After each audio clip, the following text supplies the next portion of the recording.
It's Tuesday. Good morning. Tuesday the 16th of June 2020. Welcome along to this morning's little chat show. Yes, United Kingdom talk with me, Chris Reardon, in a rather drab grey. I don't know if I want to wear grey anymore. It's just very boring, this colour, isn't it?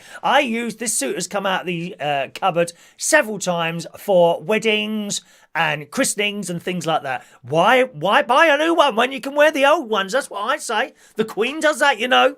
Several times she can be seen recycling her old things, dear. She doesn't need to rush down to Primark or anywhere like that. No, you buy quality clothing and it lasts for years and years and years. Anyone going shopping? Oh dear. Did you see the pictures on the telly yesterday? They've all gone mad. There's something wrong with people's heads, I swear.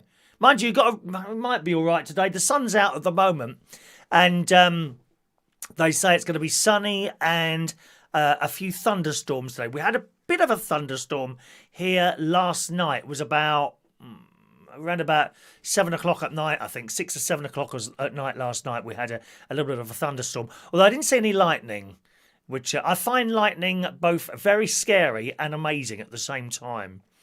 If you ever go to Florida, sort of June, July, you will see lightning like you've never seen anywhere else. I mean, it's just amazing. We didn't have any lightning. A lot of rain come down, which was good because I did a little bit to my garden yesterday, which I'll come to in a moment. So good morning to you, gang. Let's say good morning to the early people here today.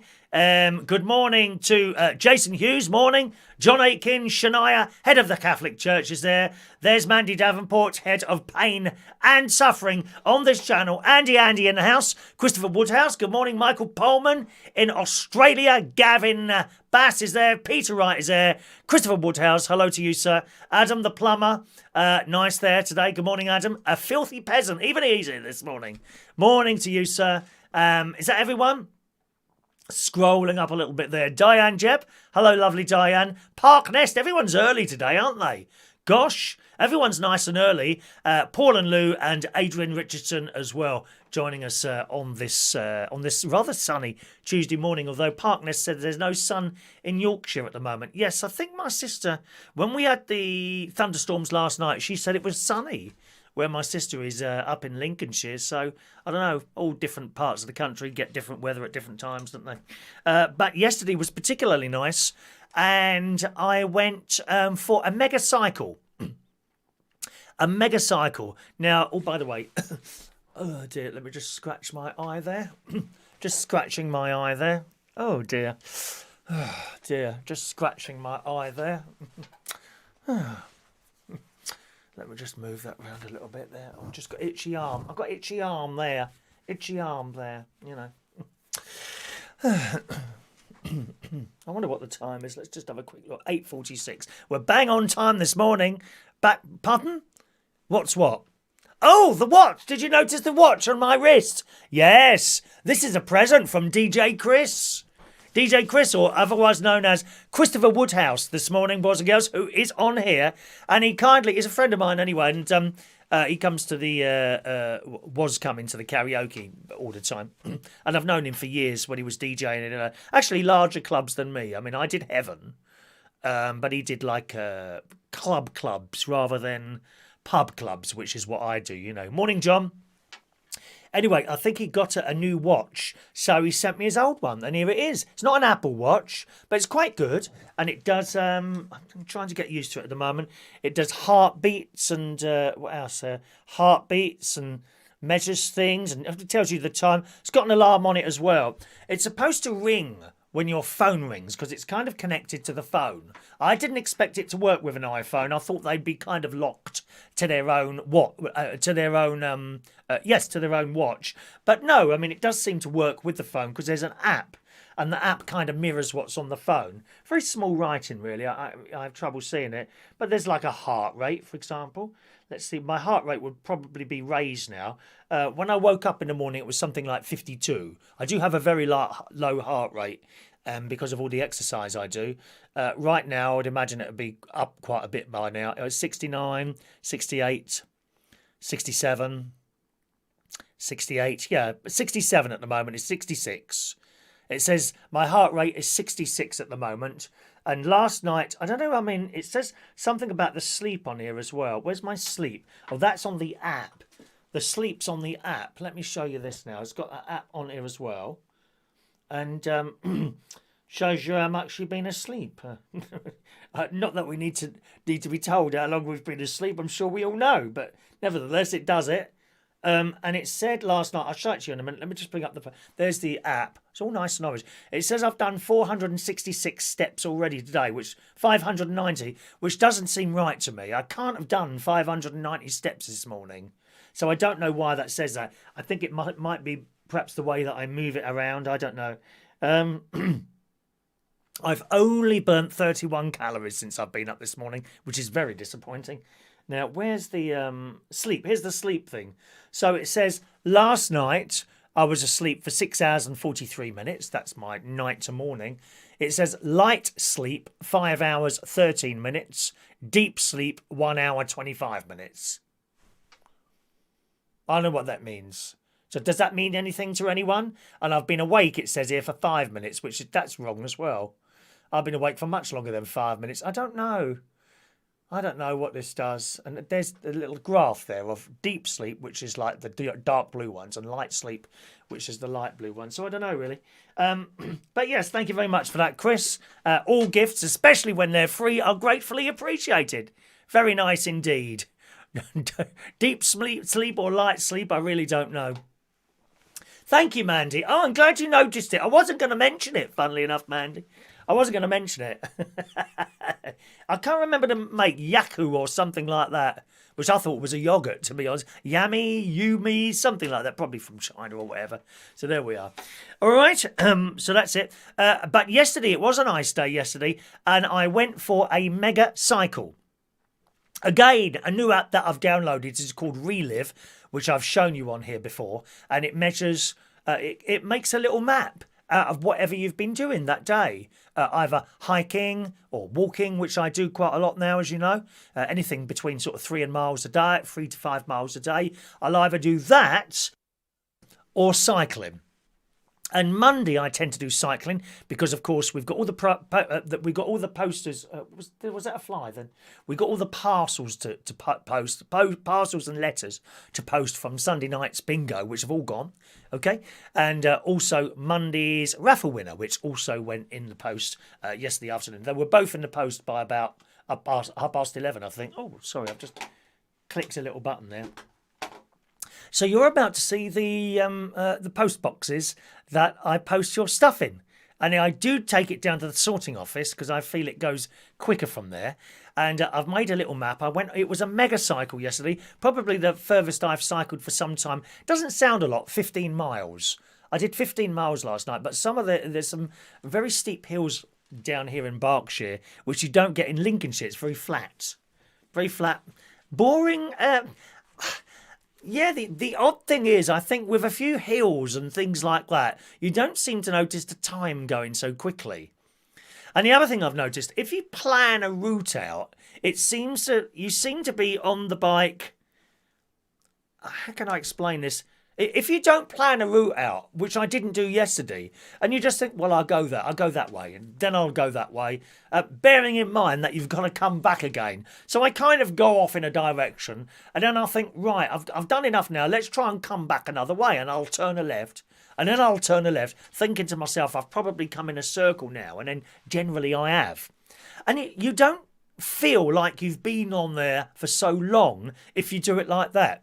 If you plot out a course, so to speak, right, I'm going to go here today or here today, and then you get on your bike and then you look at your little map and look, God, there's another 10 miles to go yet. And that's how I think.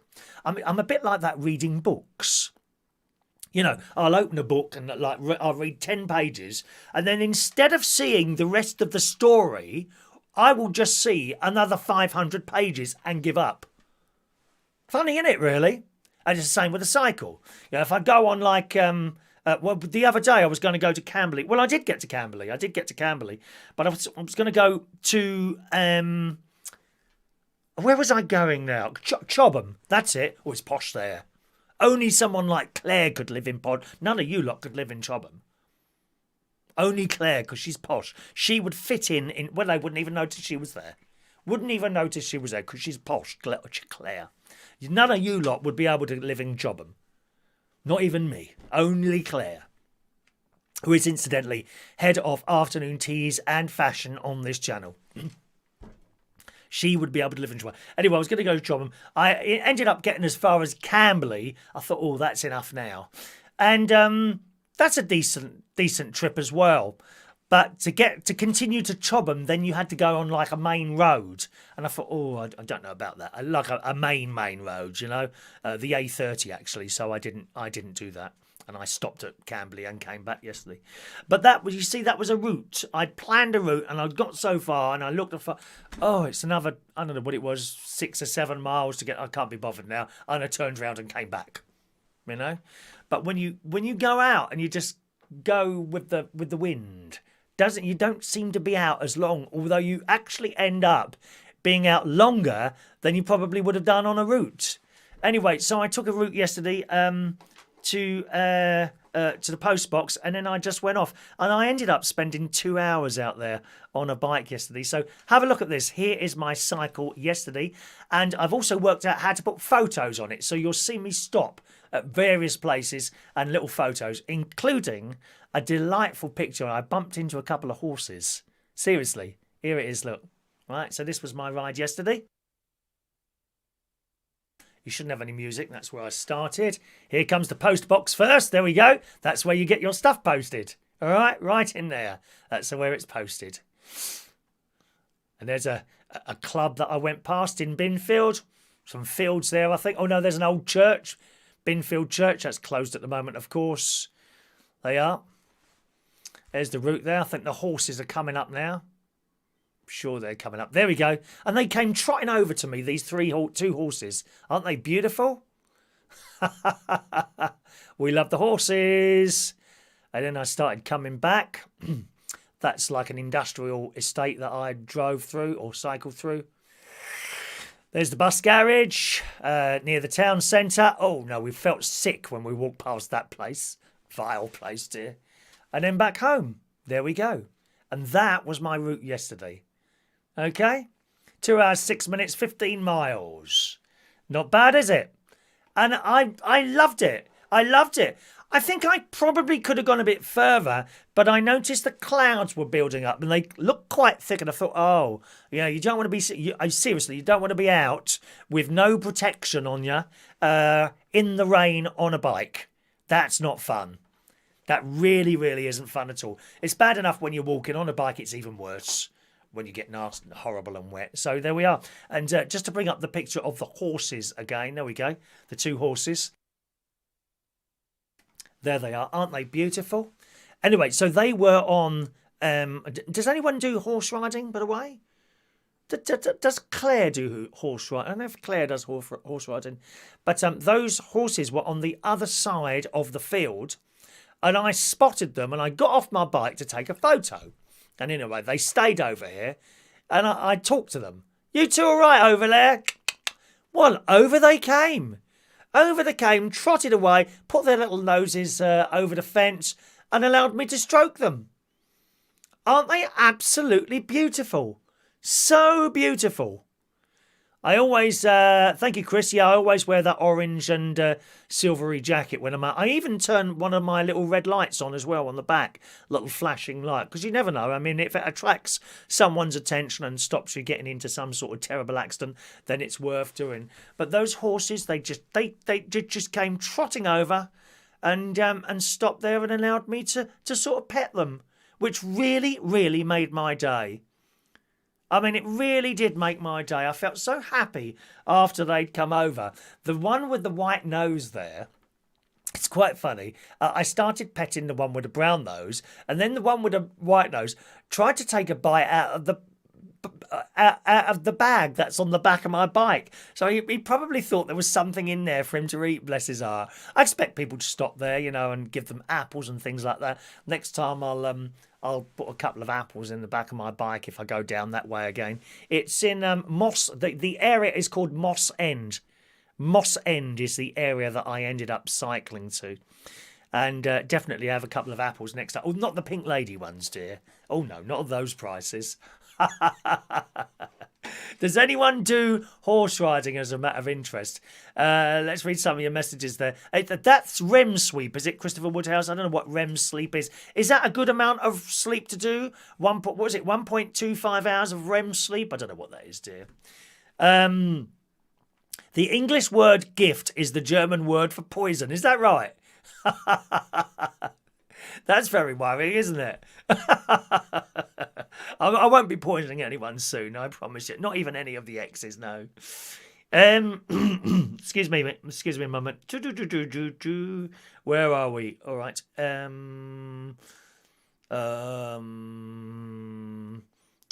Daniel, Peter Wright. No, you can't request a raffle ticket. Only when a show is live. Only when a show is live can you request a raffle ticket, okay? As in the instructions, which are the same for everyone. Boo. Scrolling down. There you go, Claire. I know Chobham, my cousin Anita runs... Here we go. Look, here. Claire, I know Chobham, my cousin Anita runs a riding stables there. Nice place. See? I knew it. Claire's got a connection to Chobham. I knew it. You type it. I tell you what, go on Right Move or something like that. Go on Right Move, boys and girls, something like that. Type in Chobham and type in £500,000. Nothing. Not even a room. Very Claire could live there if she wanted it. She's got houses all over the place, Claire. You know, little holiday home in Thailand. She's just so posh. So posh. So she even cuts the crusts off her sandwiches. Well, she doesn't do it. Her butler does. Did you know that? Claire cuts the crusts off her sandwiches. Do you do that? No, I didn't think so. God, no, you don't, do you, darlings? You just get that great big loaf from blooming Aldi and cut off great huge... Not Claire. Sits there, cucumber sandwiches. Every afternoon at 3 o'clock she has them. Very nice.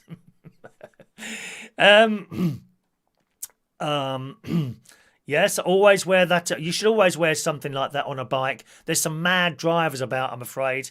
Morning to Terry H. Hello to you. Good morning, Heidi Young. Morning, Heidi. We did do the raffle yesterday. Yes, Terry. What a shame you weren't here. You won't know who won, will you, darling? Maybe you won. You'll have to watch yesterday's show. We don't tell people who won, you know, my love. Chop, chop, dear. Morning, Terry. Oh, someone works in the stables there. Where's that gone? I missed that. Mandy worked in the stables and riding school for the disabled years ago, Chris. How wonderful. That's wonderful, isn't it? Looking after all those horses. It's Kevin's birthday on Saturday, is it really? 15 years of living in New Zealand since I landed at Auckland Airport.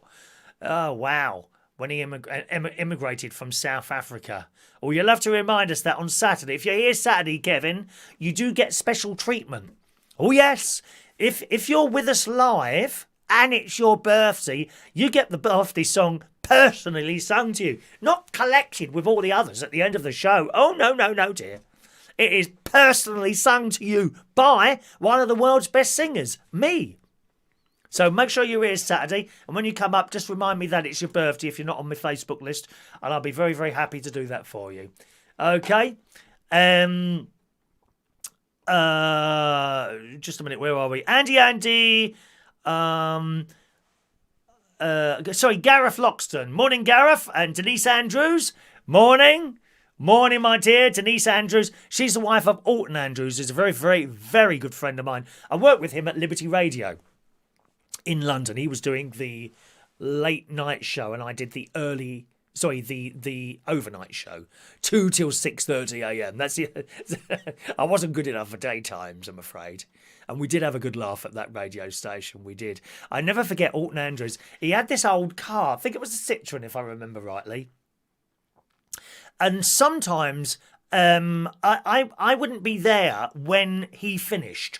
I'd have to go in for an hour at 8 o'clock at night and record my first hour to be played out between 2 and 3. The reason is I was DJing somewhere until 2 o'clock in the morning. So Alton, when he finished his show, he'd run the news, and then when the news finished, he'd start the tape. it was basically a cassette tape. They were called DATs, D-A-T. That was a digital audio tape. And these, you could have them like 5 hours long. Tiny little things they were. And I would record the show onto that. And he would play that. And then he'd come down. And if I was quick in the car and got all green lights, I'd be there as he was leaving. And we got this radio station, it was right opposite Harrods. Well, an amazing place. And we could just park there at night. There was no restrictions there. So there I was, parked literally outside Harrods. And I'd get there, and if he was there, I'd kind of come along that way and then do a U-turn and then park there. And he might be still in his car or coming down the stairs, or he might have been gone, depending on how quickly he was out the building. And I'll never forget, it was one particularly cold night. And he was there, so I got to my car, parked up, and I went along to his car, and he opened the window. Oh, my God, this wall of heat just hit you that was coming out the window. He must have had that on, like, I don't know, 30 degrees centigrade, 176 degrees Fahrenheit. Unbelievable, the heat that car was generating. And I'll never forget. I said, blimey, how right you got that? He said, oh, it's good, isn't it? So that's Alton's wife there, Denise Andrews there. Okay. Peter, I will have to miss out then, won't I? I can't help it. Well, we can't change the rules just for you, Peter. We don't do preferential treatment for everyone.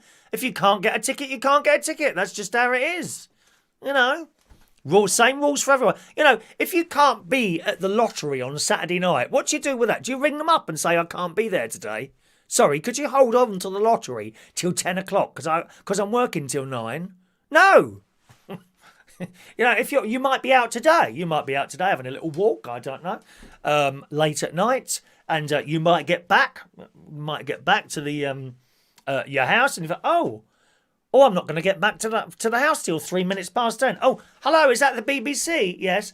Could you hold the news on for 3 minutes, please, my darlings? No, that's how it works. No preferential treatment for everyone. Don't take the mick.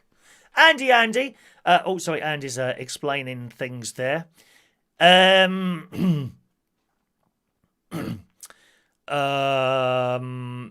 we are. Mandy, it was a great laugh watching Henry the Henry the horse.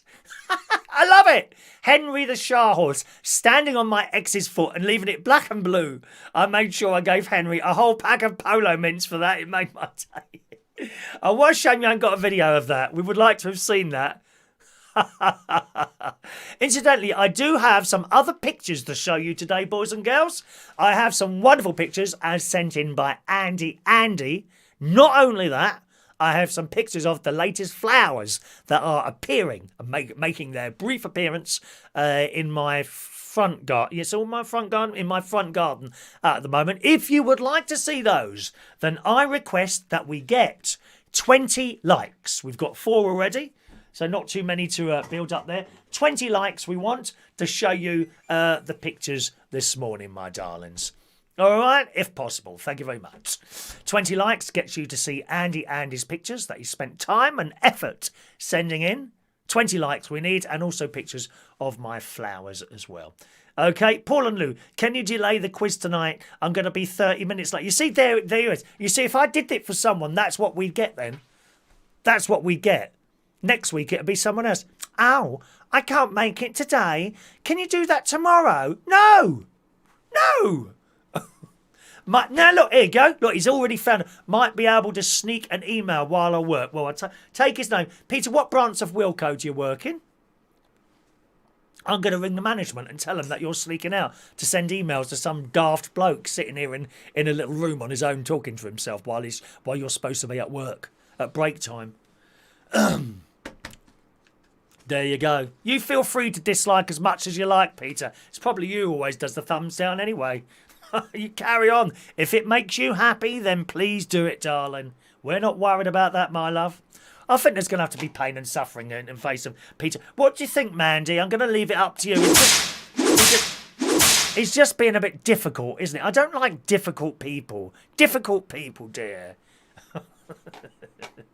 Denise says Alton's always cold. He turns the heating up. I turn it down. Oh, I can't stand it either. I can't stand it. Yeah, there you go. Filthy peasant. Whinge, whinge, whinge. That's all Peter does. Whinge. He got very excited yesterday. Did you see it yesterday? He got so excited at the end of the floor of the show because he thought I'd made a mistake. He was so excited. He sits there looking for a mistake of some sort. If there's a letter missing, or perhaps there's a spelling mistake somewhere, perhaps on the title of the date. I don't know, what did it say today? Was it all right today? Sometimes I might make a spelling mistake. No, it's all right today. He's there. Oh, Chris has made a mistake. Oh, wow, I'm so excited. It must have made his day yesterday. To be fair, he's not the only one. People get so excited when there's a mistake made. Oh, I knew it. Here we go. Shania now. Here we go. Can you speed up the quiz tonight? I have the rosary at 9:15. See? Jason Hughes. I'm out Sunday. We'll be back about 8:45. Can you hold the bingo off until then?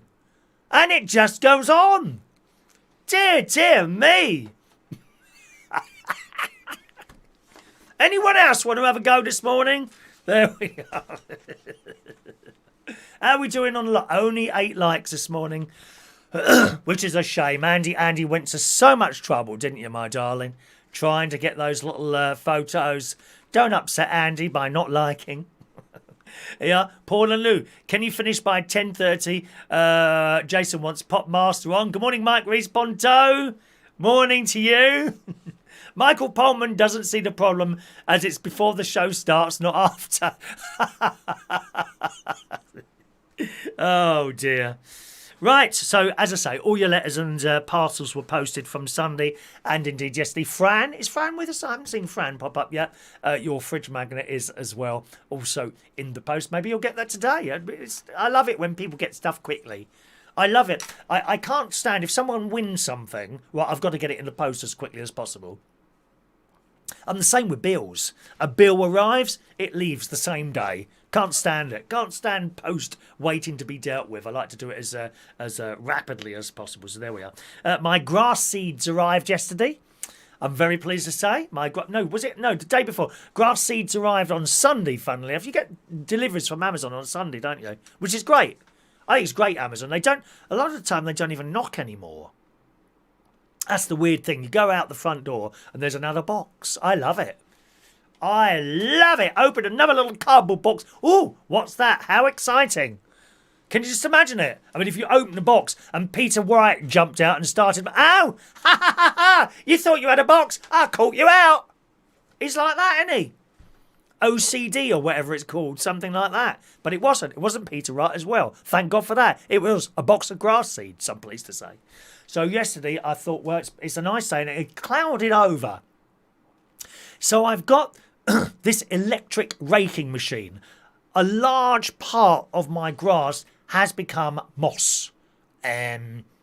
For whatever reason, with the sun that been baking down and such dry weather for such a long time, that kind of killed off the grass a lot because I didn't water it. I don't like to water the lawn, really, but that had been replaced with a lot of moss. So I've got this electric raker, which is a marvellous gadget. I've had this about 15 years now. It's dangerous. Well, it's not really dangerous as long as you use it properly, but it's like a cylinder thing. I was telling you about it yesterday, a cylinder thing, and it's got these like hooks, metal hooks, and they go, they go, as the thing goes round, it scrapes up a layer of what setting you've set it to. It's got 3 settings, 1, 2 and 3. So 3 kind of just about skims over the top and pulls up a bit. 2, which is the setting I use, and it can go along and pulls up all the moss, leaving the grass in place, incidentally. It doesn't pull up the grass, because of course the grass is like that, yeah? So the thing comes along, it just slides through that, but the moss, it pulls it all up. Has anyone got one of these? Electric raker. Wonderful gadget. And but number 1, you're likely to be left with mud. That pulls everything up. And I have made that mistake before. So I used that yesterday, and you go, and as you go 1, the thing fills up very quickly. The little basket on the front, plastic collector on the front with moss and dead grass and stuff like that. So I went up and down. I did half of my lawn yesterday.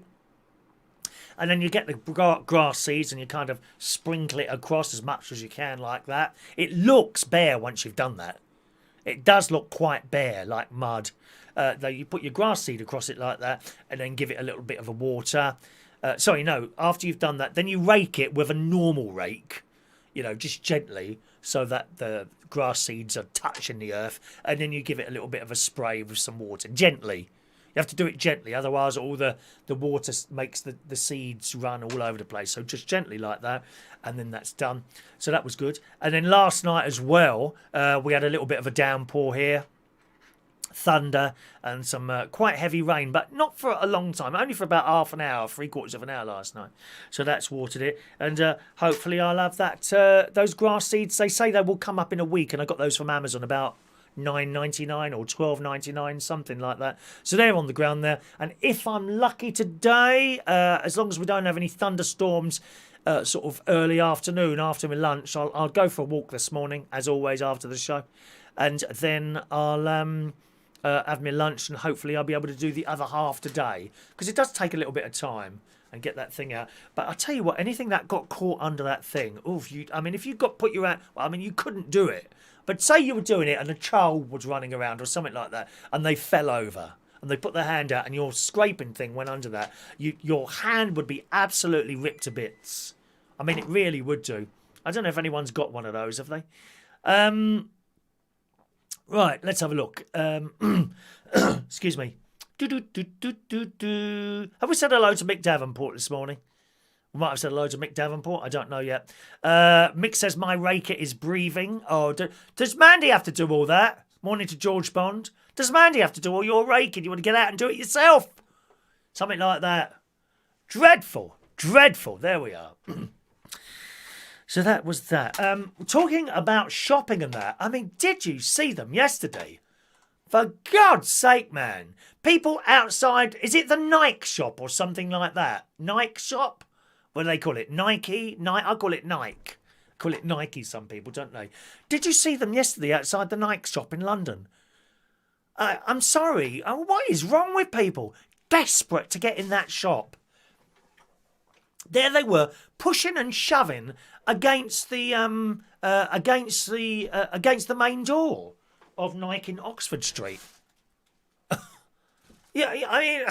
How desperate can you be to want a new pair of trainers? Never seen anything like it. I felt sorry, and this bloke was trying to open the door, and he opened the door, and a few people went in.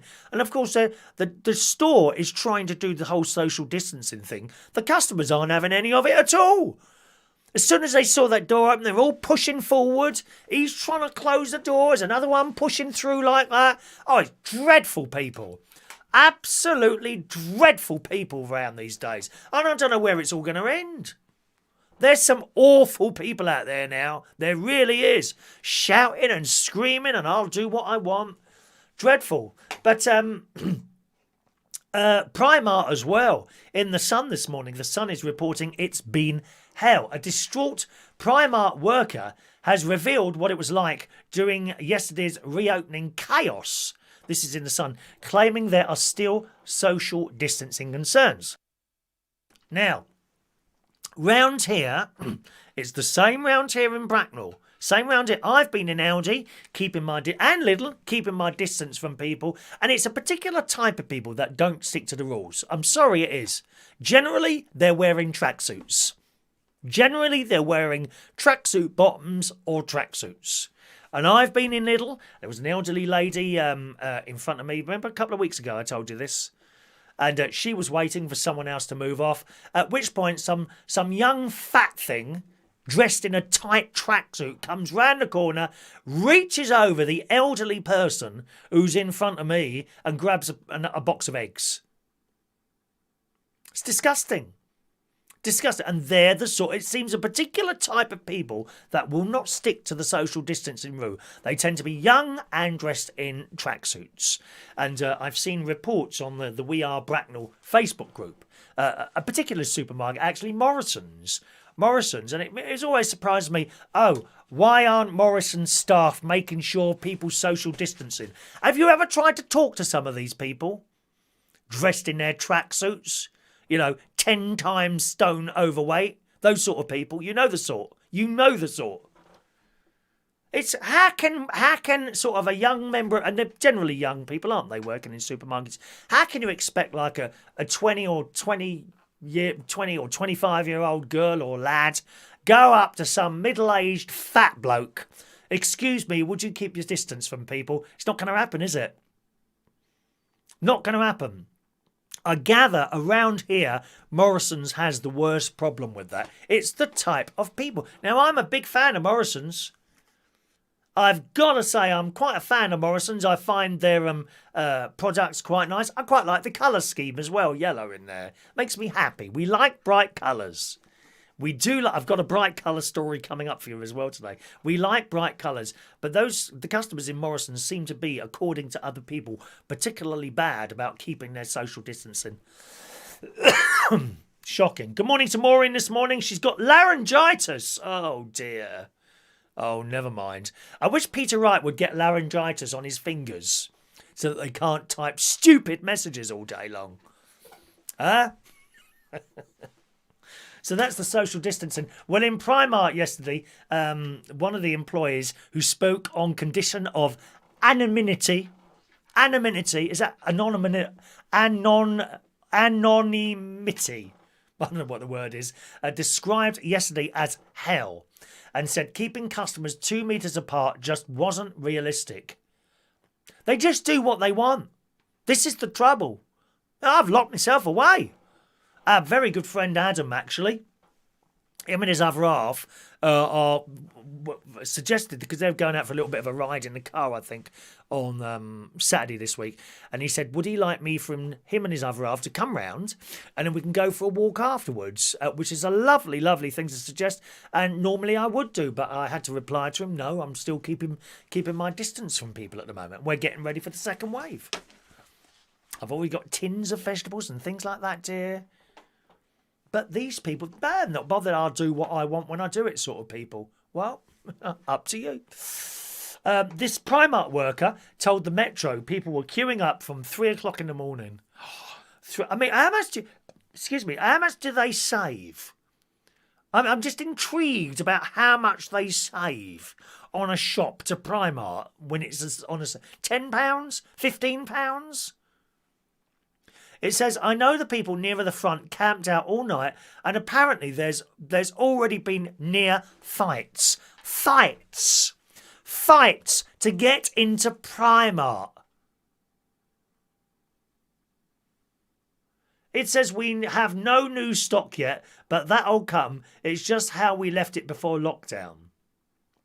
Customers have been told to stay 2 metres apart and avoid touching items they don't plan on buying. Now, there's two reasons for this, of course. Number one is that if you've got something, you don't give it to someone else, right? But those sort of people won't be bothered about that. They don't give two tosses whether they sneeze in your face or cough randomly over stuff. They're not bothered about that, okay? So that's out of the question. The bit I don't get is, well, if you're going to pick something up, someone else may already have been touched it, so you will be giving it to yourself. But I don't think they see that. The Sun says they added customers technically have to social distance, but staff and security only have 2 eyes and we don't have everyone back yet, so as it's not needed. So guaranteed there will be lots of people in there breaking the rules. My advice to you, if you are going shopping, do not touch anything unless you want to buy it. Seriously. It says, so guaranteed there will lots of people breaking rules. They can't try anything on. Even shoes and sunglasses and fitting rooms have closed. They'll probably try things on the shop floor, which is obviously forbidden. We've got signs up everywhere saying basically if you're touching through clothes, just touch the hangers and not the clothes in case you don't buy. Then it's not going to stop them. These sort of people. Primark said they were closely following all government safety advice, including social distancing, personal protection for employees and customers, and increased in-store cleaning. It says, we've worked hard to make sure that clear signage and extra help will be there to guide them through the changes we have made to allow for social distancing. One woman can be heard screaming they were queuing up, and so was I, during a fiery exchange at the popular chain. The video was shared with Street. Primark hasn't even been open for 3 hours and Karen's already arguing because she doesn't want to social distance. There you go, you see. They don't want to do it. I mean, how many, all those videos we saw of people dying in hospital. You know, see the old mask on? People on, and I'm not taking the mic. I didn't believe in the cover. Please put a mask on. You saw those videos? No, they're not bothered. It just amazes me how thick people are. Oh, one person posted, queue outside Primark in Tarn started at 6 a.m. Apparently the shop doesn't even open till 10. Another said, I've literally just seen more people queue up for Primark than a Beyonce concert. Well, I can understand that. Ba ba da ba ba ba ba da ba ba da ba ba ba ba ba ba ba ba ba ba, that one. Who's ever been to a Beyonce concert? Does she get there on time? Barry Manilow's always on time, isn't he? Barry Manilow is always on time for his concerts, my love. Anyway, so that's the Primark story there. It's beyond me. It's really beyond me, these people. Let's just scroll down there. Mick, could you put some music on while I take a wee? Christ. No. John Parrish, our gardener, connects his scraper to our tractor when he reseeds our meadows for the horses. Oh, please, John. Your gardener. What, outside your caravan? What you got there, about 2 inches of garden there? Please. Claire will have a tractor. Claire watches her gardeners. What is that on there? Claire watches her gardeners at work. Yes, they've got tractors. It takes them 3 days to cut the lawn. It's massive house she's got. Massive. Massive. Not just not caravan like you. She don't live in a caravan, dear. Mansion, dear. Mansion. Like my friend who's a lord. I told you he's having a miniature railway put in his grounds. How camp is that? I love it. Oh, just showing you the watch again there. I wonder what the time is. Let's just have a quick look at the time. Oh, look, it's 9:25. Dan's got a grey tracksuit. Oh, let's have a look at you in that, Dan. Send me a picture immediately, dear. Shania, I have to say Morrison's hasn't done very well with social distancing in general. No one-way system in place at all. Well, to be fair, there isn't one in Lidl either. There's no one-way system there. But, you know, if you see someone at a shelf, you would wait for them, wouldn't you? These people won't wait. Everyone's in a blooming rush all the time. If only going to look at like on the roads. I've never seen such bad driving in all my life as I'm seeing now. Fortunately, I've got a big car.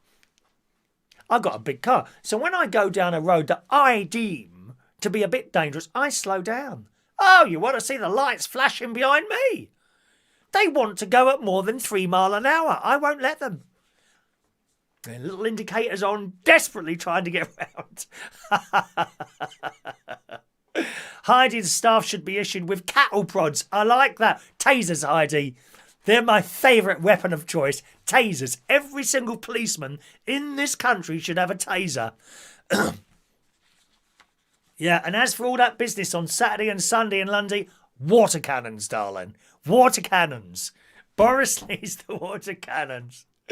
Denise likes Morrison's fig rolls. Well, my mum used to like fig rolls. Not for me, I'm afraid, Denise. Fig rolls. Andy, remember the shell suit tracksuits? Used to love my Andy. Andy had a shell suit tracksuit. Oh, God, it's awful, isn't it? Eh? Really?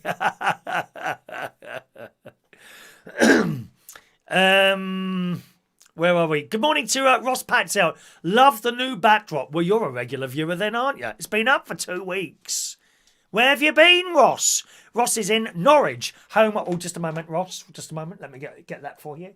I try to, if I know where people are, then I do try and introduce a little jingle for them there. I've decided to do that. And Ross is in Norwich, home of the Anglia television area.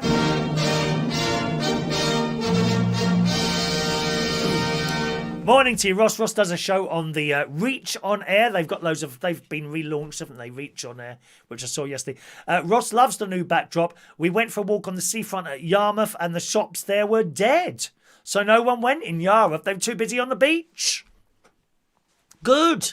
I know the shops in Yarmouth. I'm sure it's in Yarmouth. Have you got... Let me just think. Was it Yarmouth we went to? Are there shops kind of next to a SeaWorld? Am I right there or not? Is there like a SeaWorld? And then next to them, or a little bit further along, is a load of shops and a big McDonald's within that sort of complex. Am I right or wrong, Ross? Or was it somewhere else? Mike Responso, what about an intermission and show the potter's wheel and music for the... Oh, I couldn't do that. I couldn't do that sort of thing at school, pottery. I was useless at anything like that.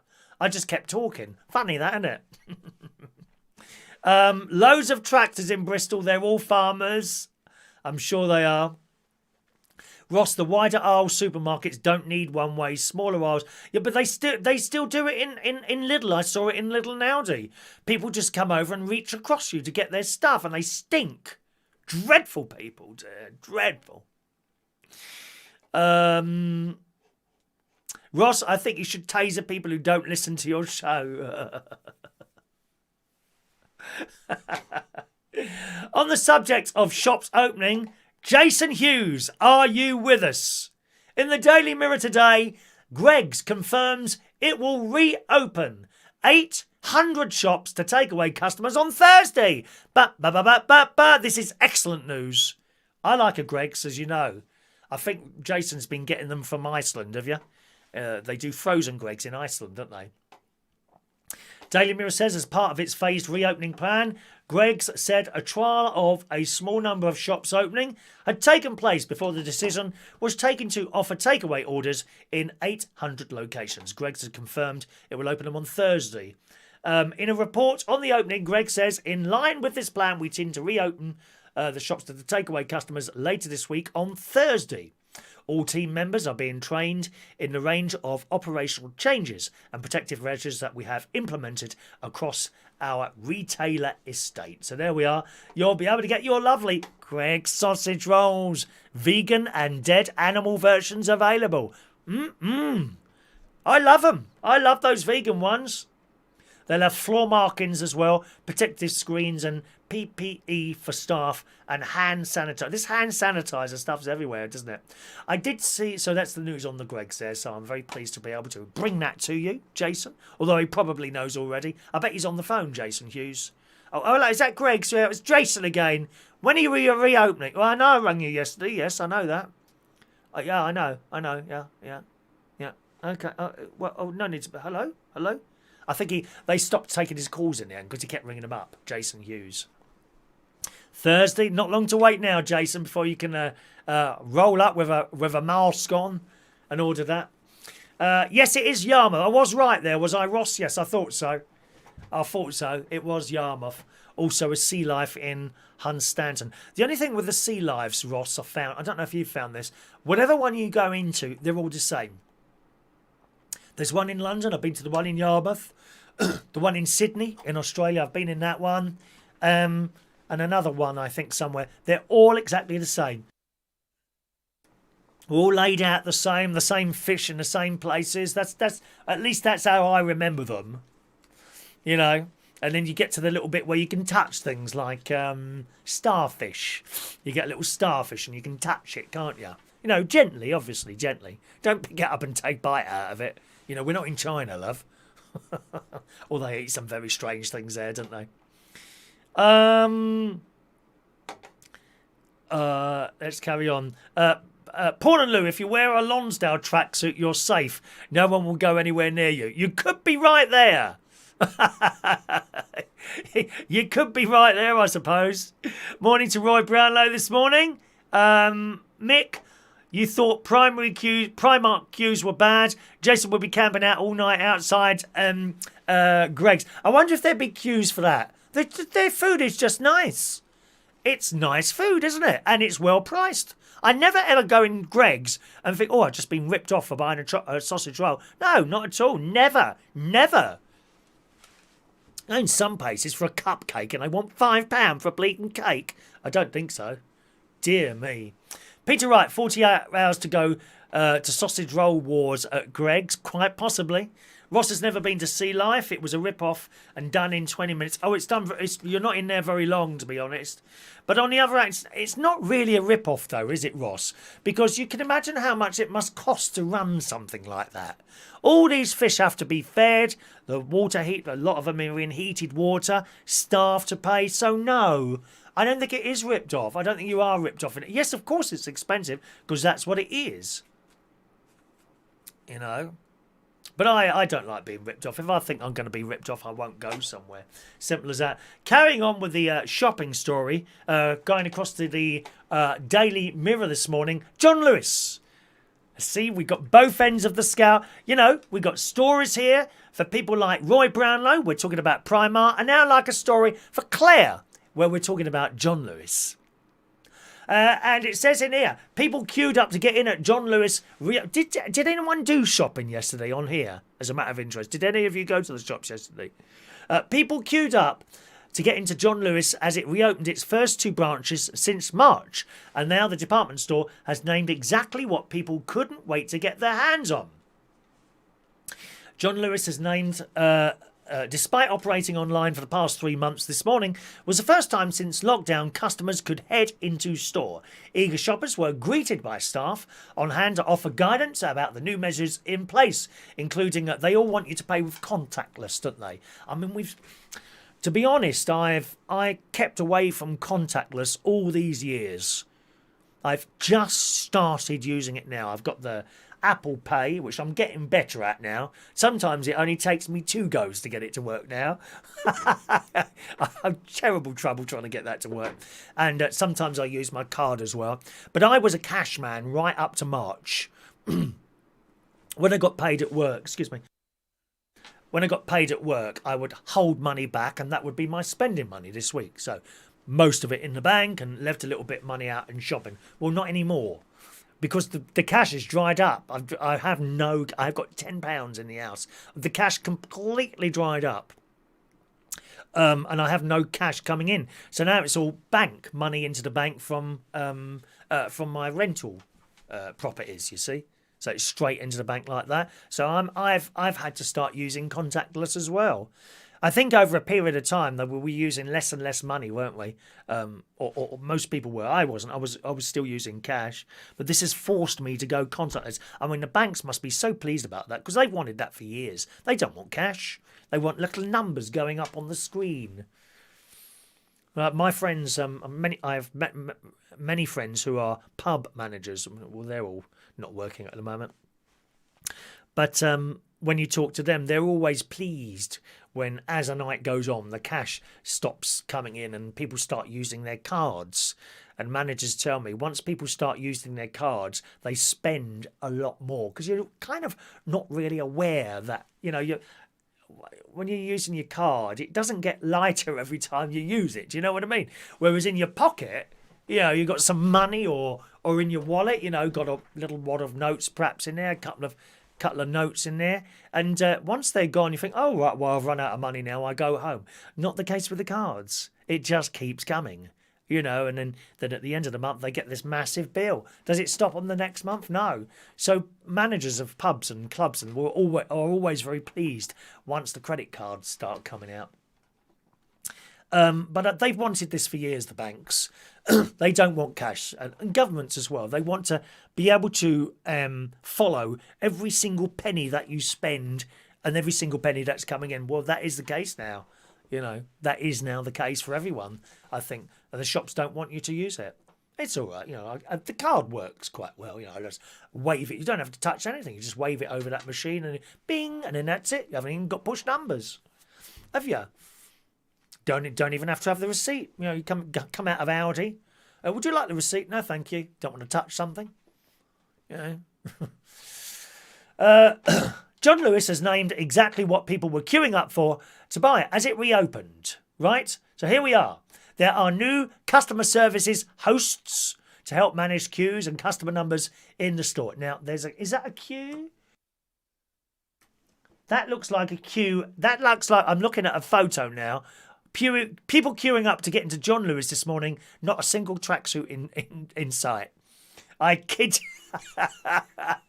And they've all got masks on. Not a single tracksuit in sight. There you go.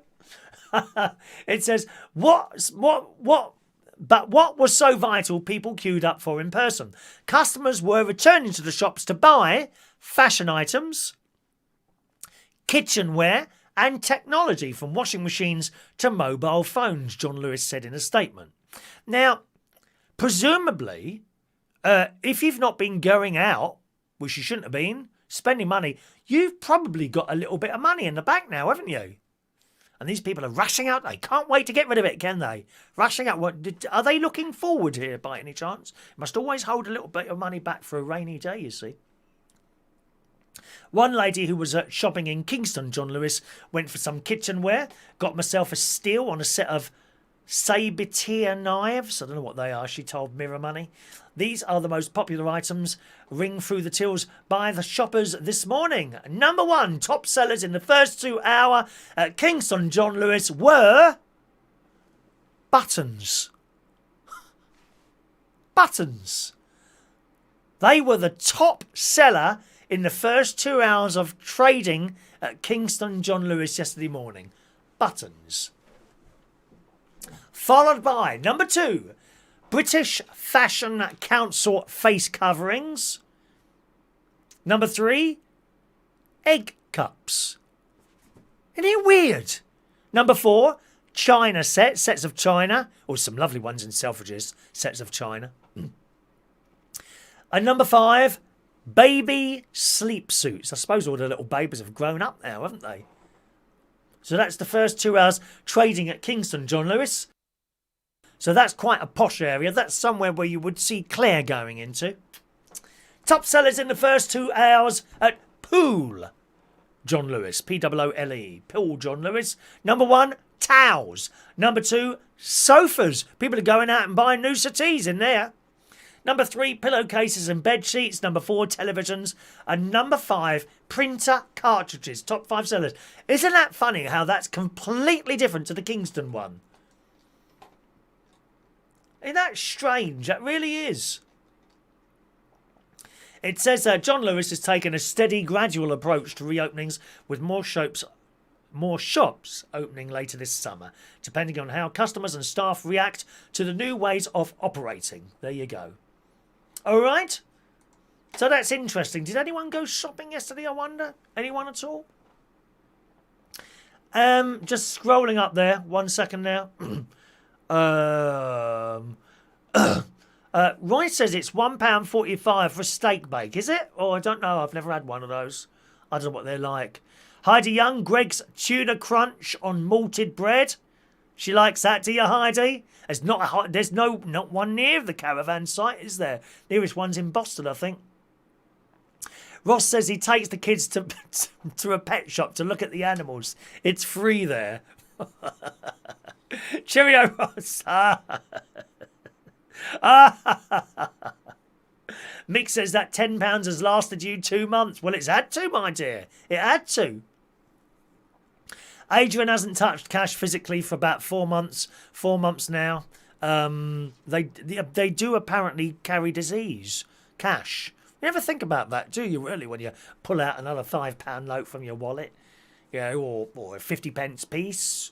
Probably covered in all sorts of viruses and germs, isn't it, when you think about it? Morning, Gary. Morning to you. Hello to you, Maureen. Gary. Why Maureen? Maureen's there as well. Don't worry about that.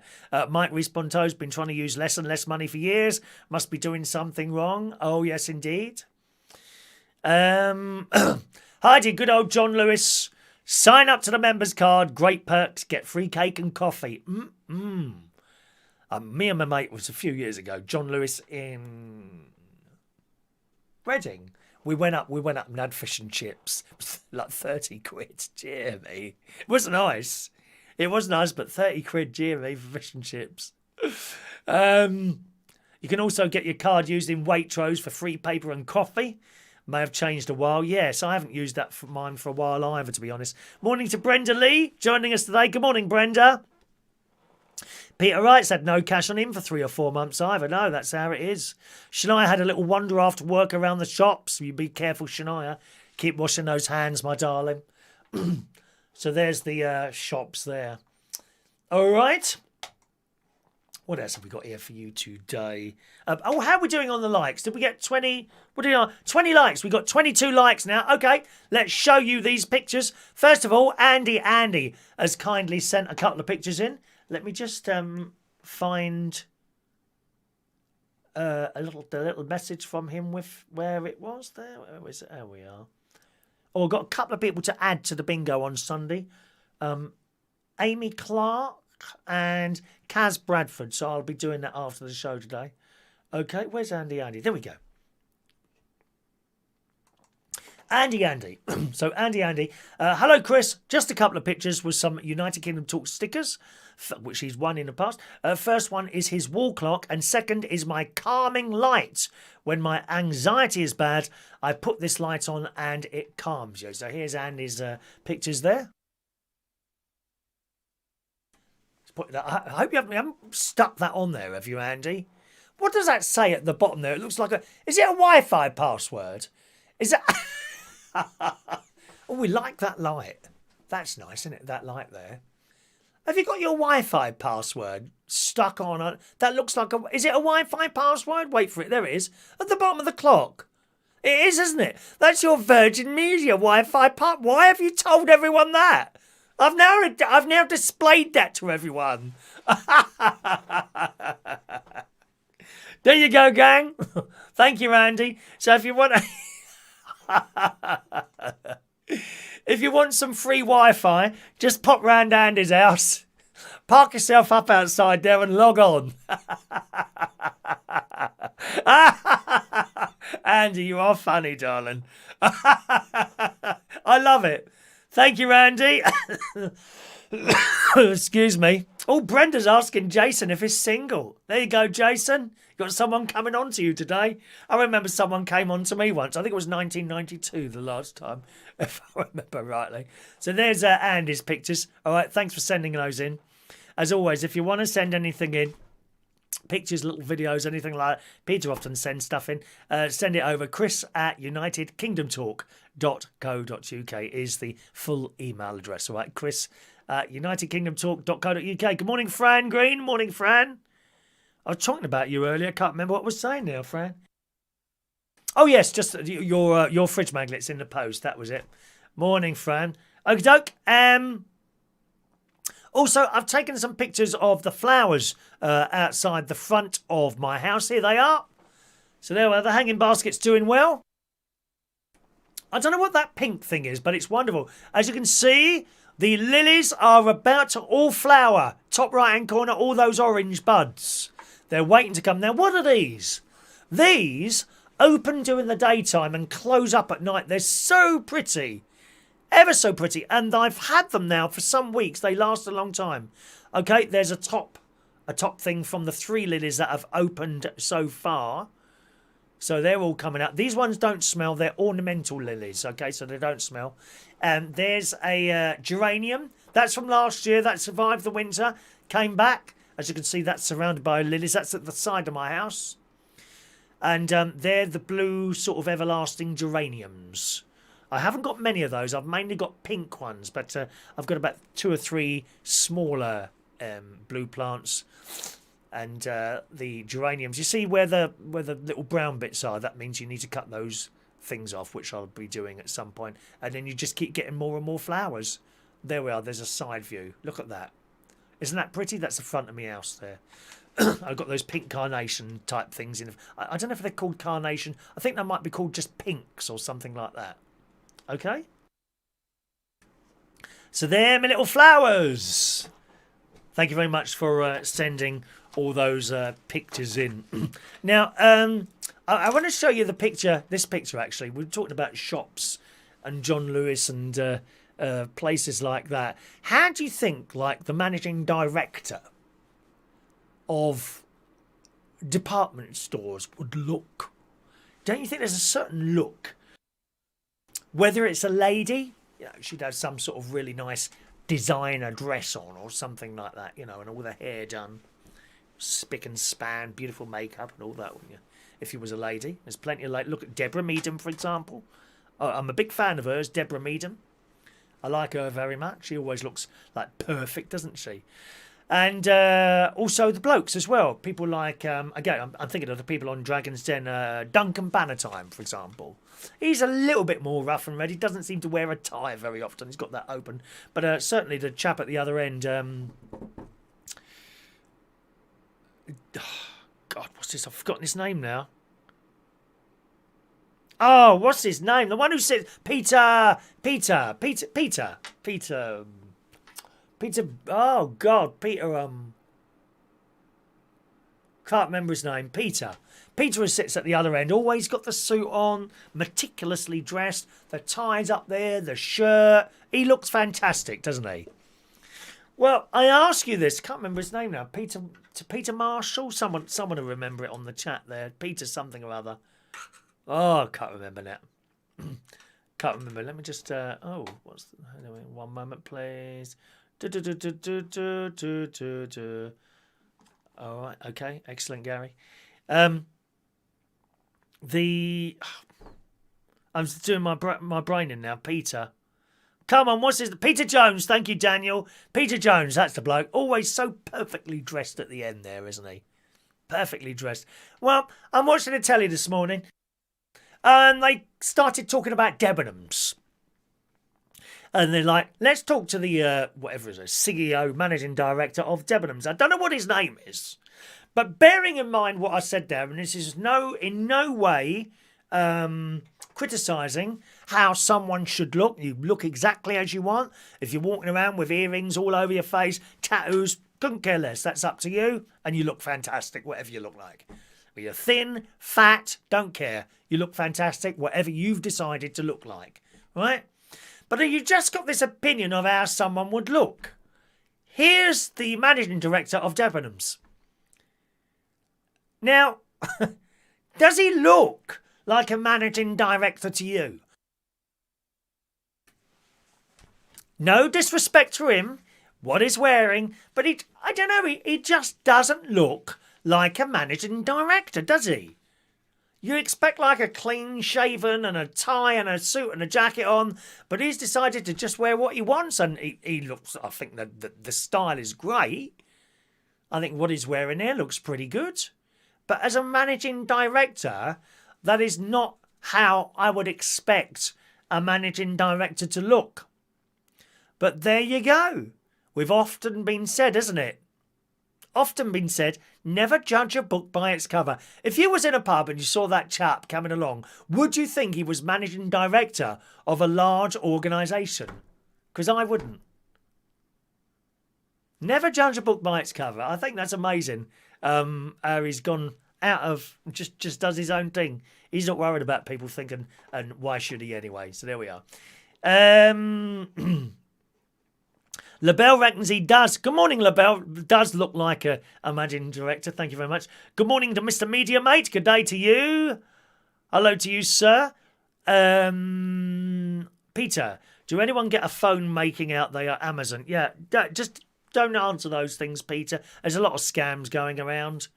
I'm just surprised about the people who are picked up on scams, unfortunately. It's unfortunate. It tends to be elderly people who fall out with scams, and it's a very, very horrible thing to do, really. Jason says he looks like he works at a kebab shop. Well, I don't know about that. He's dressed a little bit too well. He's dressed well, don't get me wrong, and he's decided to go with his own style rather than the general idea of how you and I would think that a managing director of a company will look there, you see. Can you sing a song for Jason? We're not doing songs at the moment, Jason.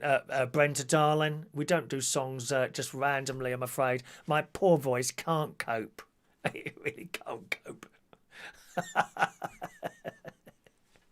Jason doesn't want me to sing anyway, darling. Rocking around the Christmas tree, maybe. Brenda Lee could sing that, rocking around the Christmas tree. Do you like that, Brenda Lee? Rocking around the Christmas tree. Da da da da da da da. Da da da da da da da. Morning, LaBelle. Your emerald-eyed peacock of magic is here once again, darling. Is Brenda being a bit naughty? I live Bristol, Jason. Is Brenda being naughty? Are you, Brenda? Right. Okay, let's carry on. Spiteful woman in McDonald's. Oh, yes. With McDonald's recently reopening in the Daily Mirror this morning, a number of their drive-thrus for takeaway, people all over have been queuing for a Big Mac, fries, some McNuggets and a McFlurry. While many fans of the fast food chain were happy to get some food, the wait during lockdown seems to have made others a little impatient. And you can see them in the cars, can't you? Screaming and shouting, "I'm next." Little bit like at karaoke nights. "I'm next, you've missed me out." Over the weekend, a woman took to social media to share an awkward experience she had at her local McDonald's when the drive-thru opened once again.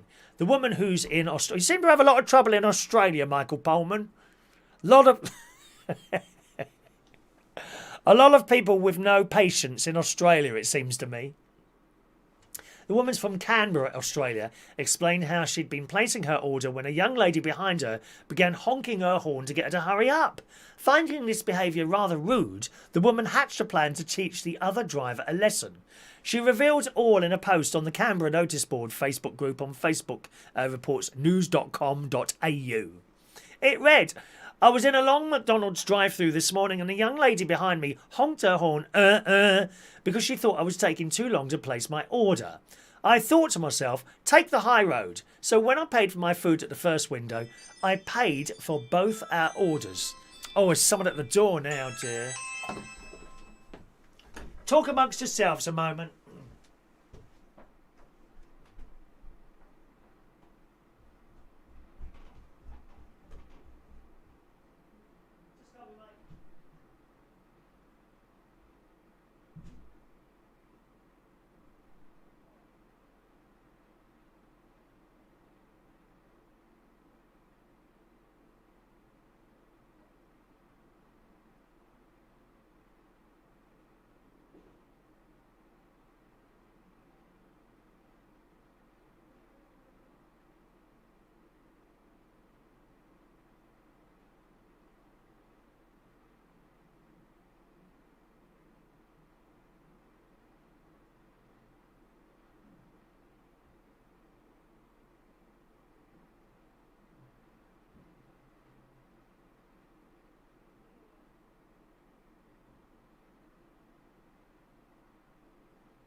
Hello, I'm back.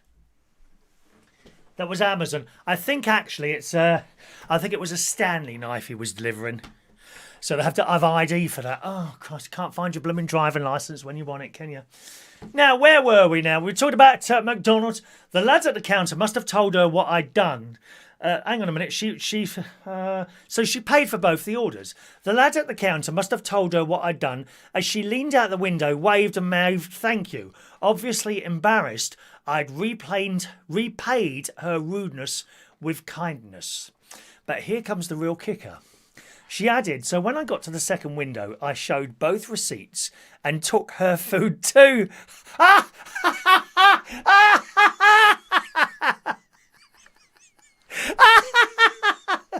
Now she has to go back to the end of the queue and start all over again. I love it.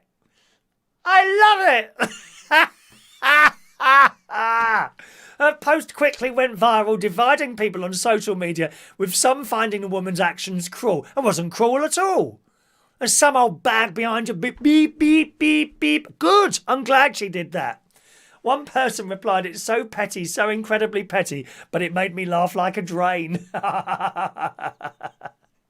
And someone else posted, I had to read this a few times. Picture the scene and the glory. A triumphant win. Hilarious. I love it. Have you ever done, what have you done to get back at someone before? What have you done? Anything at all? Perhaps not. Mr. Media Mate says, are you making fun of the Aussies? Yes. Why? I would move to Australia. If I was offered a job there doing something like this, I'd move to Australia. I think it's wonderful. I do. I've been 5 times. I've got lots of cousins out there doing one of my cousins, it was recently his birthday. 53. But he I don't know if it's the son or what, but he seems to look older than me now. And he's like 3, 4, 5, 6, 4 years younger than me. But he does an outdoor job. He's a very successful business in cutting trees and that sort of thing. You know, cutting trees. He's always sent me pictures of spiders because I hate spiders. His name's Tim. I think he's in Sydney somewhere, you know, outskirts of Sydney. What do you call those? The burbs. You call them the burbs, don't you? That's where he is, somewhere out there. But runs tree cutting and all that business. Oh, these spiders. And I said, does it bite? And he said they all bite. Every single spider in Australia will eat you alive, dear. Especially the jumping ones, the Heinzmans. Not nice. Let's see. Dan Essex, the managing director of John Lewis at his door. What did you say about me, mate?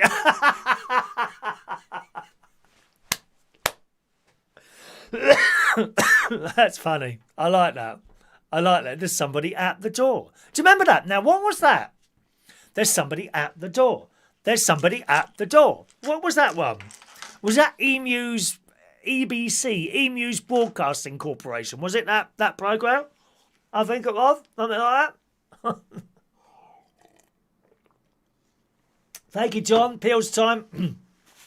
Yeah, Denise, down to £10. He needs the win. Should have a whip round to help him out. Well, there's no whip rounds happening here, I'm afraid, Denise. No whip rounds here. Lots of spiders in Australia. Yeah, loads of them. All over the place, dear. All over the place. They'll all be off down to Primark later, won't they? Oh, talking of hooded tops, this is the Super Chatters raffle prize this week. We've only got 2 of these made. They're quite big, large, and that's an extra large. They really are very big, the extra large. But I've got 2 of those. That's the Super Chatter raffle this week. Anyone who sends a tip, every time you send a £1 tip, I'll give you a free raffle ticket, okay, to go in for the Super Chatters raffle. And someone on Thursday morning will win either the large or the extra large version of that, whichever one you want to choose, okay? And I think the other one we're probably put into the bingo on Sunday night. All right, so nice prize for the bingo on Sunday. If you'd like to join us for bingo on Sunday, I have got another couple of spaces that became available, as a few people didn't turn up for their prizes this week. Just email me on that email address. I do have a couple of emails already to add to the system from Kaz Bradford. All right, Kaz. And also someone else. Where is it now? Where's the other one now? Kaz Bradford and... Oh, come on, where are you? It's Annie Clark. You've asked to be added. I will be adding you to the system, and you'll get a little email probably after today's show because I didn't have time to do it yesterday. All right, my loves. Anyone else who wants to be added to the bingo who isn't already on the system, send us an email there. All you've got to do is say, please add me to the bingo, and I'll reply to you and tell you that that's been done, all right? Let's have a look. Where have we got to? Happy, but they are. I don't need happy pills. I don't. I used to have happy pills in the 90s when I was going to raves. That's the only time. So long ago. It's like 22 years since I used to go to this wonderful club in central London. Trade. Mick, if you go to Australia, within 12 months, you'll look like Zelda from the Terrorhawks. Isn't it funny, Mick? You've never been to Australia, yet you've already managed to achieve that. Isn't that funny? How do you do that? How do you do that, Mick? Emu's World. Was that the one, Andy? It was Emu's World. There's somebody at the door. Jason went to a chip shop once for a mate who annoyed me. I went in bank on way back and got his change, changed it up in 1p pieces. He wasn't impressed when he ended up with nearly 300 pennies. I love it. I love it. John Grotbags was a great character. The Witch with Rod Hull, both gone. Yeah, both gone now, haven't they? Grotbags was great. It was Emu's World, says Parkness. Emu's World there. Mr. Media 8 has got bingo there. No bingo tonight, dear. It's the quiz tonight. Quiz of the week tonight.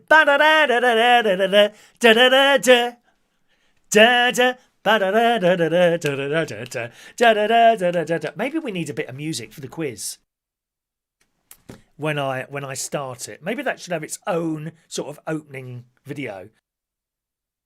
Possibly something I could work on, I suppose. Don't know yet. Do you know what we need? Pictures of the people playing the quiz, don't we? And I could make an intro with all those. Yeah, that might be quite a good thing. The trouble is, people sort of change their mind or they start disliking you. Oh, can you remove my picture from there? It'd be like that, won't it? And that would just be difficult. Perhaps not. Perhaps not.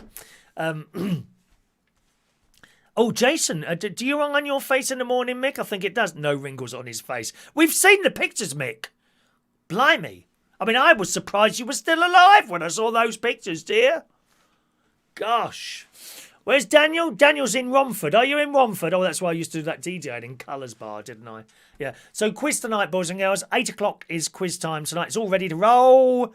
Everything's ready and in place. Quiz night tonight, 8 o'clock on this channel. Please spread the word. We need more people for the quiz. Okay, another story here. Do not go abroad and get your stuff done.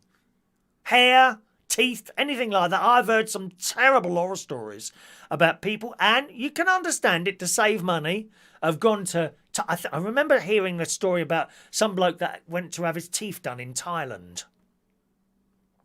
And it was cheap, and they came home. He was in a terrible state. Terrible state. They'd mucked up his jaw and all sorts. Dreadful. Dreadful. And of course, then you go to your dentist here and you have to have it all sorted out at enormous expense to you. Well, there's another bloke here.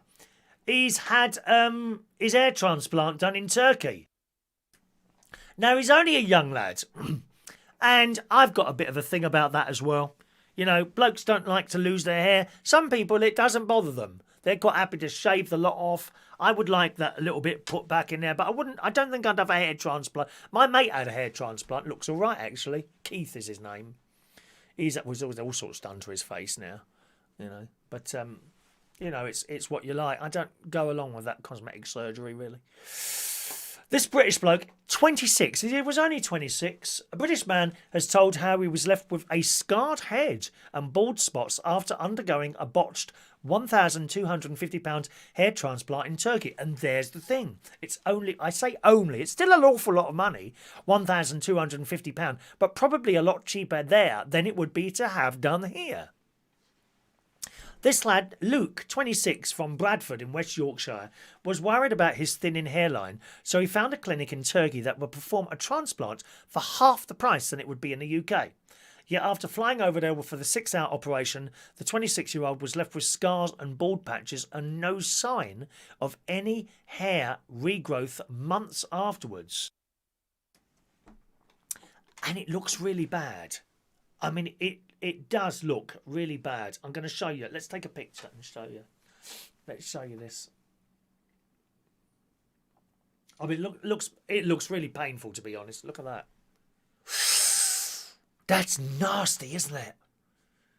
My God, that looks bad. Dreadful. Anyway, the lad claims this led to further thinning of his hair, scarring and bald patches, and eventually he needed it repaired by another clinic. The clinic's website claims to give effective results for men experiencing thinning hair and promises the hairline will regrow. Luke, and would any of you have your hair done like that? Have any of you had it done? Maybe one or two of you have had this done with success. I don't know. The clinic's website, Luke, who's a technician, is now issuing a warning to others contemplating the procedure to properly do their research before undergoing treatment. Now, I'm sure if you go to some clinics in other countries. I'm sure some of them do it properly. I'm sure they do. But you keep coming across these stories. He said, I did everything they told me to do as aftercare once I had the operation. But after 4 months, I literally saw no growth. I rang them to ask why it hadn't grown, but I was told this was normal. It got 6 months and there was a little bit of growth, but not much after that. And after a year, it still hadn't grown. I was left with scars and bald patches. He had the operation in December 2018 and said complaints fell on deaf ears, and when he asked for a refund they even offered him another operation for half the price. They eventually offered Luke a £400 refund, barely a third of what he'd paid for the job.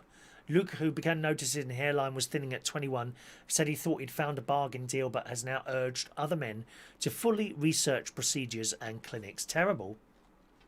Terrible, really. One of those things, though, isn't it? One of those things. But you do hear these stories about stuff like that. Shocking, really. Oh, Heidi's just sent a 25... Oh, God. 25 NOK tip. Well, I don't know what that is, Heidi. What's a 25 NOK tip? Oh, I'll have to work that out now. For you. Live on air. We're going to work that out now, Heidi. NOK to sterling. Why are pounds called sterling? Why isn't it just called pounds? 0.083. Okay, convert Norwegian crowns to... I've got to give you some free raffle tickets for this.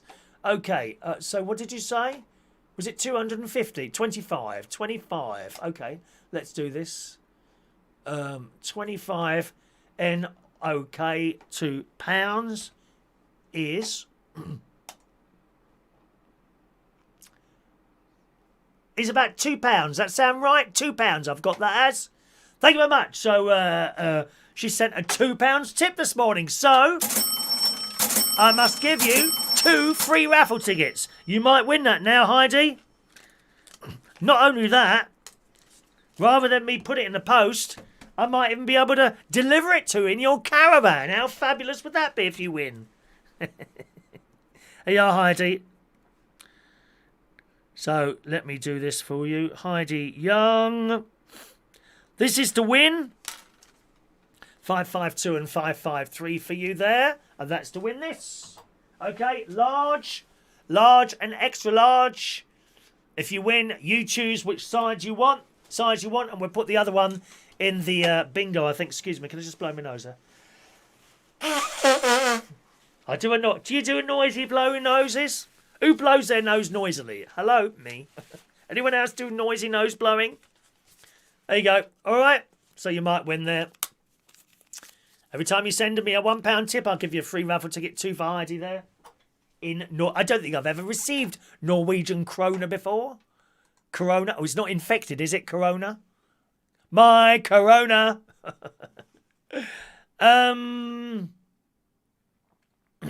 Have you seen the first series of Sale of the Century? Different music. No, I haven't. Good morning to Dr. Gregorian. Hello to you. Oh, Mick's running his mother-in-law down. Are you looking at that? Are you looking at that, Mandy?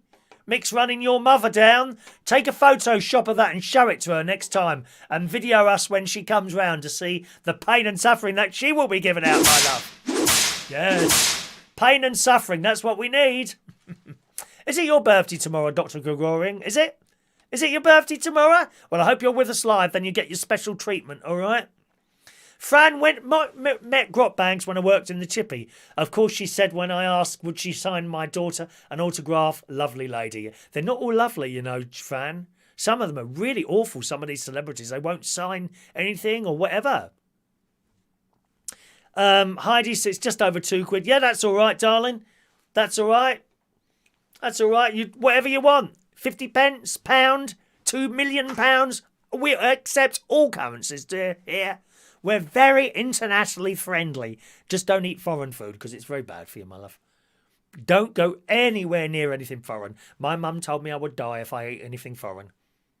I don't eat anything. What? You're not having none of that foreign muck, are you? Did you ever get told that as a child? And here we are now eating pizzas and chili things and all that business. Lovely. Daniel says pounds were invented in Stirling, Scotland. Were they? I don't know. I don't know what that is. Heidi wants a hoodie, comfy. I can rock around the caravan site. I don't know how big you are, Heidi, but even if you were small, you could have the extra large one, and then it's quite nice to. Do you know what I mean? Sitting there watching the telly, because you don't want anything tight when you're sitting there at home, do you? Sometimes I just take my pants off and my shorts and trousers, and I just sit there swinging away while I'm watching the telly. I got a great comfort in that. I always sit on a towel, though, especially if you're on age. You don't want any accidents, do you? You know what I mean? So, I need to go to the toilet. And, when you go to the toilet, you realise already a little bit has come out. It's not good on a noosa tea, especially if you've just been to John Lewis like some of the people yesterday and ordered noosa teas.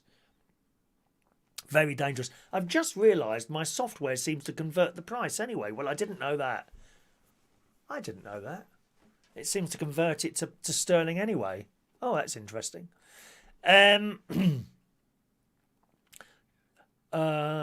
Tom Bones Maloney is 72 today, a member of the Blues Brothers band. Everybody. I love that film, The Blues Brothers, don't you? I haven't seen that for years.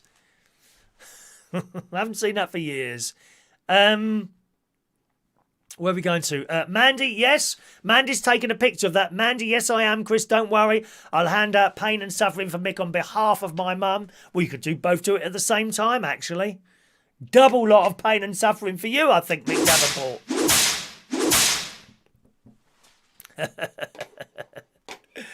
All right. Okay, let's do another story here.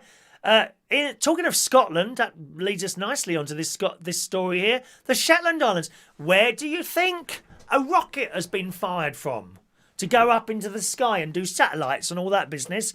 Only the Shetland Islands. You just wouldn't expect it, would you? You'd think somewhere like the Shetland Islands, a few sheep on there, perhaps a couple of cows and what have you on there. Now and again, the electricity goes off. Do they have broadband at all on there? And now and again, the phones work. No!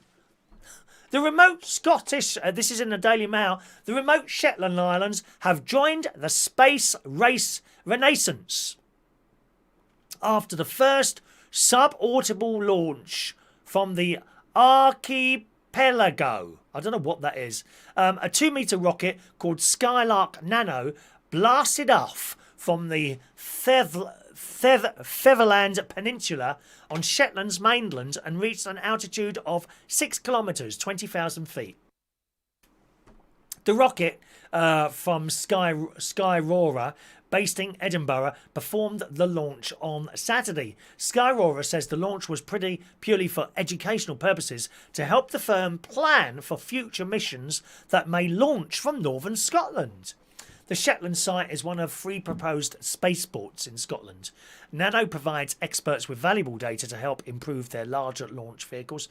The firm previously had successes with Nano's first launch occurring in Ross-shire, Scottish Highlands in September 2018. I think I read somewhere there that they want to try and be part of the whole satellite launching. I mean, how many more satellites we can get up there, I do not know. We seem to be surrounded by all these bits of metal going in the sky, especially with the old Starlink satellites that have been launched more recently by Elon Musk. He's got hundreds of the bleeding things up there. I think there was another 100 went up at the weekend, I think. Hundreds of little things going around the earth. There's so much up there now. And you do wonder, how do they avoid each other? I'm just amazed how we don't hear of stories of satellites crashing into each other all over the place. There's hundreds of thousands of them up there now. Very strange, but that's good, isn't it? That little place like that in Scotland, you think. And I think Scotland's a beautiful place, especially the Highlands. I mean, it's somewhere I considered buying a place, to get away from people. Really, I'm a bit of a on my own type person these days, and certainly when you see the people on the telly shouting and screaming, whether it's outside a shop or on the latest thing that everyone's protesting about, whatever it is this month, Brexit or whatever. And I thought, oh my God, here they go again. I don't want to be part of that, you know. That being said, I can't go too far away from like a main hospital just in case anything goes wrong with my pills and all that business. But, oh, I don't know. I mean, where the caravan is, it's very nice. I mean, it is really quiet there. But again, you know, you've only got to go 10 miles down the road and you're in Boston. You know, and they're not the nicest of people in some parts of Boston. You go in Asda. Now, I like Asda very much. The big Asda in Boston. You don't want to go in there on a Sunday. Oh, my Lord. The cars. And it's a massive car park, and they're queuing to get in there. And there's some very dodgy characters walking around in there and hanging around outside. And that's only 10 miles from the caravan, you see. You go somewhere like the Highlands of Scotland, you know, go round one of those windy roads that you have to travel along for 45 minutes to an hour to get to some small little village where everyone knows each other. But I don't know how they would accept an Englishman if they'd come out there and done that. Yeah, it might be a different thing altogether. You know, but the Scottish Highlands, the Isle of Mull, there's a place. John Aitken's Scottish. Have you been to the Isle of Mull, John? I remember going there with the Scouts years and years ago. I think I was 16 at the time. We were dropped off at... I cannot remember being on the boat. Oh, obviously, we would have had to go on a boat across from Oban, isn't it? Oban, from Oban to the Isle of Mull. We were dropped off there and went hiking. I remember being on top of this mountain. It was getting dark. We weren't sure where we were. And we saw a light. We're walking along. I was no good at reading maps or anything like that. Completely, totally useless. No sense of direction at all, me. That's true. So, fortunately, we had people that read in maps, slightly older than me at the time. And we were walking across these mountains. And, walking across these mountains. And it was starting to get dark now. And we hadn't found anywhere to camp. We're still on top of this mountain. So we walked on along a bit more and we saw a light. And we decided to go towards the light. Just give me the light. Just give me the light. Just give me the light. That one. So I walked towards this light and we found it was a house and we kind of found a river. It was pitch black. There were no street lights. So we parked up next to this. I say parked up. We camped next to this river. So we set our tents up and in we went and went to sleep. And it was late. It was really late. It was like 10, 11 o'clock at night. Pitch black. Parked next to this river. And then we woke up in the morning and poked our heads out of the tent. And we put the tent up just below our little road bridge. And there was all these people looking over at us. Thinking, who are they? Because we didn't know where we were. But there was no problem or anything. No one sort of started shouting and screaming, what are you doing there or anything like that. You know, we just kind of packed up and carried on with our journey. There's a little row of shops just where the boat comes in. I think we went there, if I remember rightly. It's difficult to remember all of it. It's so long ago. But, and that was the Isle of Mull. And I loved it there. It was so quiet and peaceful. And believe me, I've been on the right move and looked at places on the Isle of Mull that you could perhaps go and live or something. Oh, of course, the property, beautiful property. And they all overlook the sea. Oh, of course, that's the summer. The winter would be a different thing altogether. Presumably the island would be cut off. And you're on your own, aren't you? You know, you'd be on your own and that would be it. I suppose they cope all right there, but if you've got some sort of condition or that, perhaps not the best place to be, but beautiful place, the Isle of Mull. John says, I've never been there. I have been to Loch Ness and Loch Lomond. Why, you take the high road and I'll take the low road and I'll be in Scotland before ye. For you and my true love will never meet it, will always meet again on the bonny, bonny banks of Loch Lomond. Yeah, I love it. I've not been there. You didn't see Nessie. Oh, Nessie doesn't exist, does it? I'm sure Nessie doesn't exist. Let's just scroll up there a little bit. Mike says the UK has its own space agency for when we leave the EU. Didn't we have that anyway, though, Mike? I think.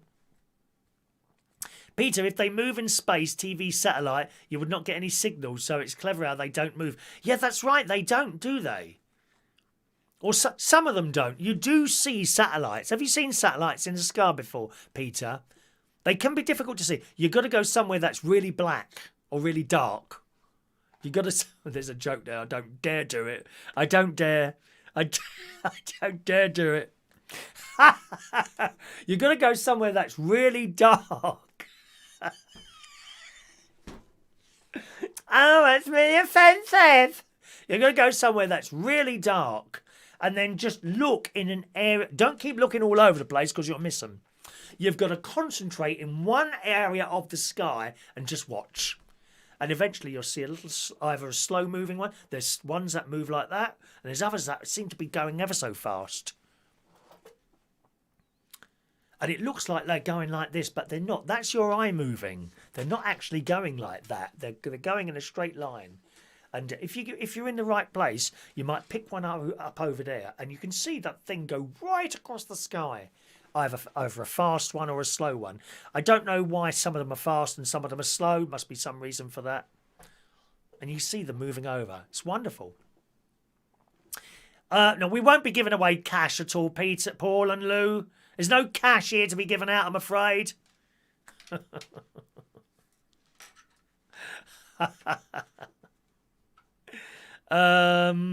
Parkness, Peter, the TV satellites are in an orbit that's the same as the Earth's rotation. Geostationary. All right. Been to Loch Lomond. Yep. Okay. Let's have a look there. What have we got now? Stranded in Paradise. Now, of course, those of you that like me, we took notice of what the government said, and I haven't travelled. I dearly want to go up to the caravan. We still haven't been given permission to travel yet, and it's still not forthcoming. On the static caravan sites, I don't know if John's still with us at the moment. John's a member of one of those, John Parrish. But on the static caravan sites, they're always talking about when are we going to be able to travel to our caravans. Now, some people are already doing it. They're not supposed to be doing it. I take the view of, well, I don't really want to get caught. Do you know what I mean? So I don't. End of. Don't do it. But as soon as we can stay away from home at our caravans, I'll be up there. You know, not permanently, a few days at a time, maybe a week, something like that. But yeah, I can't wait to go to my caravan, to be honest. I really can't wait. I miss it. I miss going up there. Those people that were already up at some of the caravan sites were allowed to stay there, of course. Those that were open, because they were already in position. Then Boris says, no more moving around. Well, you're already there. So that's okay. You know, but I wasn't. But how about being stuck in paradise? In the Daily Star today, there's a lot of places people would rather be right now, like stranded on a beach or even in paradise. One couple are making the most of their time while the UK remains on lockdown during the crisis. These two people from Staffordshire, look like a young couple, have been left stranded in North Sumatra, but it's not all bad news. The pair have been enjoying long walks along the river and spotting wildlife in the village of Bukit Lawang in Indonesia. After the Asian travels were cut short when the pandemic began, the couple were forced to stick around. While waiting for a flight back home, they are spending £5 a night on their hotel and only about £1 to £2 of food on each meal. I mean, it's not a bad place to be stuck, as long as you don't require pills or anything like that for stuff. The couple are chronicling their adventures on their blog, The Life of Why. Jeff, he's 37, told Burton Live, it's been over 2 months now and we are still waiting to hear about our flight situation, and Indonesia is still closed for tourism. Although it's not what we'd planned, we were happy to stay there as the UK announced lockdown and there were no such regulations here.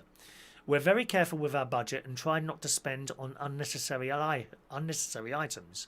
Our guest house agreed to let us stay for £5 per night for the room, and the food is only £1 to £2 a meal. It's quite comfortable here. We're not confined to our room. We go on walks every day along the river. We see monkeys, lizards, orang-utans and snakes. It's hot and sunny most days, and we're surrounded by the jungle, so it's lovely. The shops have all closed in the tourist area, but the local villages are still going about their business. How wonderful. The couple had already visited Singapore and Vietnam. Now, Vietnam looks a wonderful place to visit, although I'd be a bit worried about landmines there. They planted a lot of landmines, and was it Agent Orange or something? Terrible things happened there, really, in Vietnam, if you look at history. So they'd already visited Singapore and Vietnam before finding themselves stranded in Indonesia. Talking of Vietnam, there was a film I watched. I mentioned it, Da 5 Bloods. That's Vietnam. DA number 5 Bloods. I mentioned it last couple of days, which I recently watched on Netflix. Excellent film. Really good fun. I did watch a film last night as well, actually, on Netflix.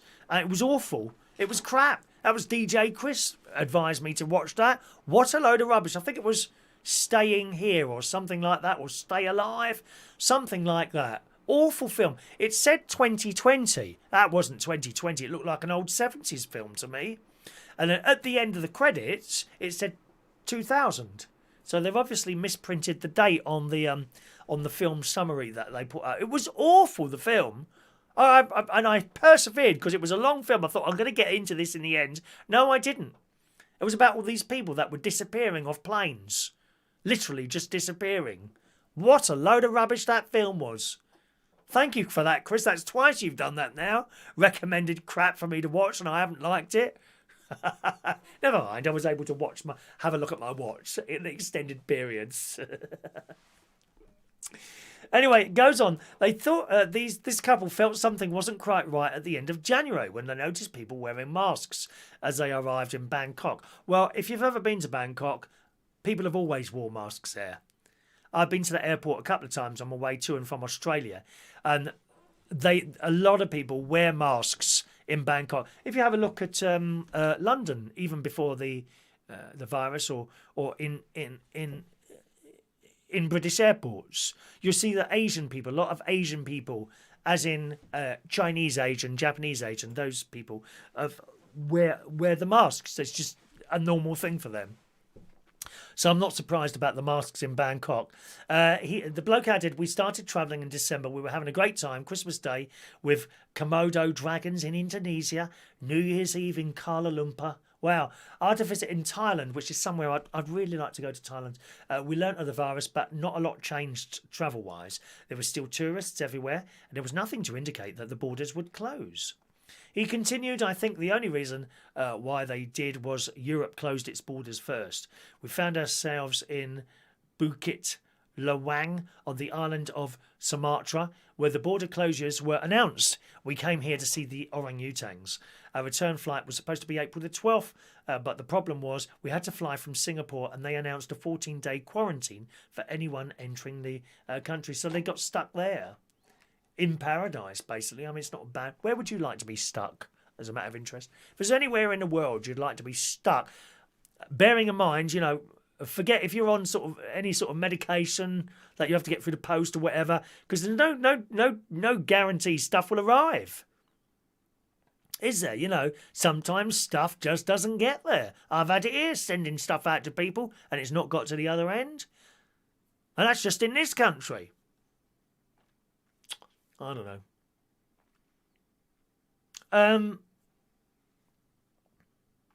Mick says you have been given permission to travel. By who? No one's given me permission to travel. No, they haven't. No one said we can travel yet, unfortunately.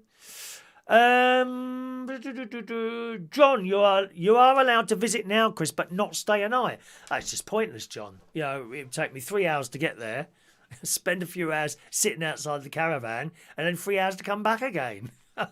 One of the things I've got to do there, we've had a couple of big computer updates, you see. And the computers that run the shows will have to be updated before I can do a show, and then check that they're still working. You know what updates are like, John? You do an update, that's it, nothing works anymore. There you go. John says people are coming to tidy their gardens, check the inside of the vans, go home. Others do sneak a night or two. You see, I couldn't do that, John. I just wouldn't do it. I wouldn't do it. Besides, someone watching the show would report me. I guarantee you that. Absolutely guarantee it. Someone would report me. Oh, wow. Oh, God, Chris has done something wrong. Let's report him. People get very excited when things go wrong here. Did you order more stickers? No, not yet. I've got... you can have a couple of stickers if you want for £1. Do you want a couple of stickers for £1, Dr. Gregorian? I can give you 2 for £1. I don't really want any more done than that. 1, 2, 3, 4. I've got 6. I've got 6 stickers here. So you can have a couple for £1 if you want to, Dr. Gregorian. All right, no more than 2, because just in case someone wants them for the bingo, but I keep meaning to order those. And the new one, they will be new ones, incidentally. So that's the one at the moment. That'll be a different photo there. I might have lockdown written on there, UK lockdown. You know, because that's like a thing, isn't it? Do you know what I mean? It's like a thing. Years to come, you could possibly... Because that's what the mugs say, you see. The mugs on here. They're for winners only as well. UK lockdown 2020. You know, that would be in years to come, maybe 20, 30, 40 years' time, your kid, if you've managed to hold on to it for that long. Oh, what's that, mum? Or what's that, uncle? What's that UK lockdown on there? Yeah, and then you can tell them about it. I've got a mug here that I bought in 1979, I think it was, at a scout camp, Buckmore Park Scout Camp, where we used to go to every year. Oh, it's cold. We used to go in blooming February. There was snow like this, and we were running around in shorts. Why? We must have got cold. I don't know, really. Right. Where are we going to? So I haven't ordered more stickers yet.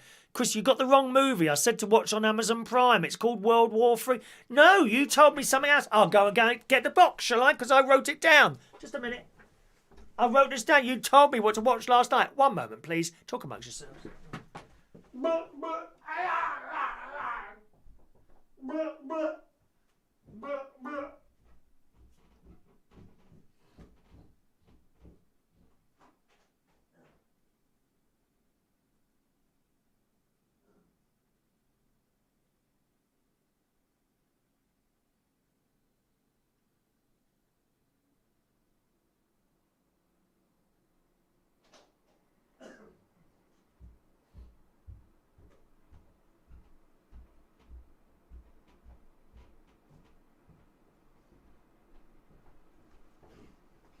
I've got it now. Here it is. This is what you told me to watch.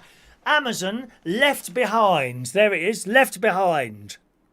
You told me to watch Left Behind. So that's what I watched last night. What a load of rubbish that was. I can't believe I actually watched the whole film. I was so disappointed when I got to the end. It's some biblical thing, but it wasn't biblical in the end. And all these people disappeared, and we never found out how they disappeared in the end. It was just mad. Didn't make sense. That's what you told me to watch. Look, I wrote it down. Remember me writing that down to you last night? You just wanted me to waste an evening, didn't you? I could have been up here preparing something. So what's the other one? World War III. Okay, let me write that down now. I'll if I like this, then you have redeemed yourself, dear. Let me just see what the time is on my new watch. Thank you very much.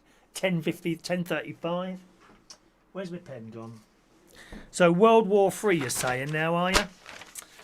World War III. Amazon Prime. I must say, I don't know if you can help me with this, Chris.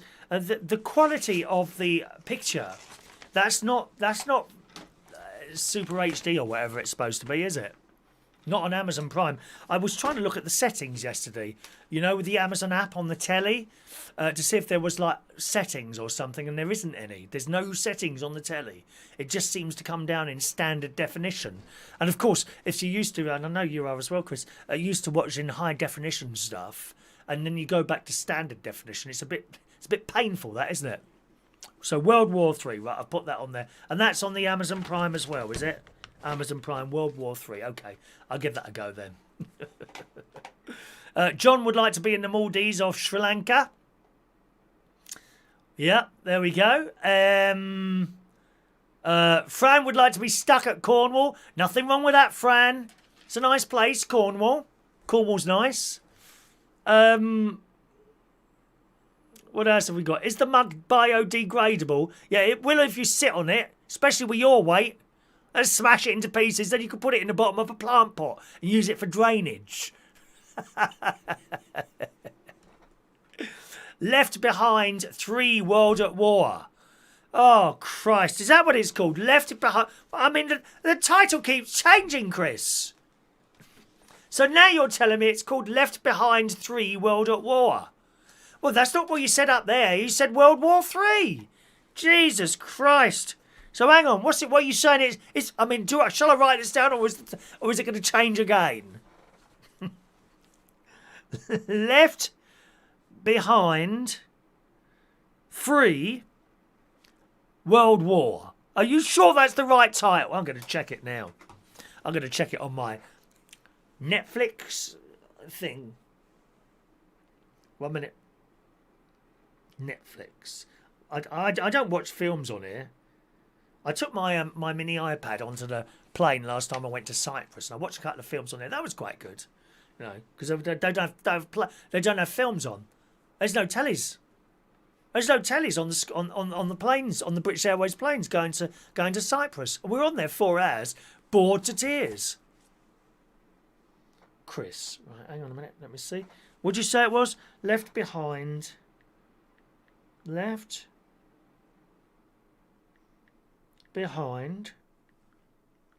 3 World. Your search did not receive any results. What are you telling me here, boy? Left Behind 3. Look, I've only got that far. Left Behind 3. Your search did not receive any results. And what's this one here? There's a film called Left Behind. Another one called Left Behind. I seem to recognise that bloke. Is that it? Is that it? That's come up.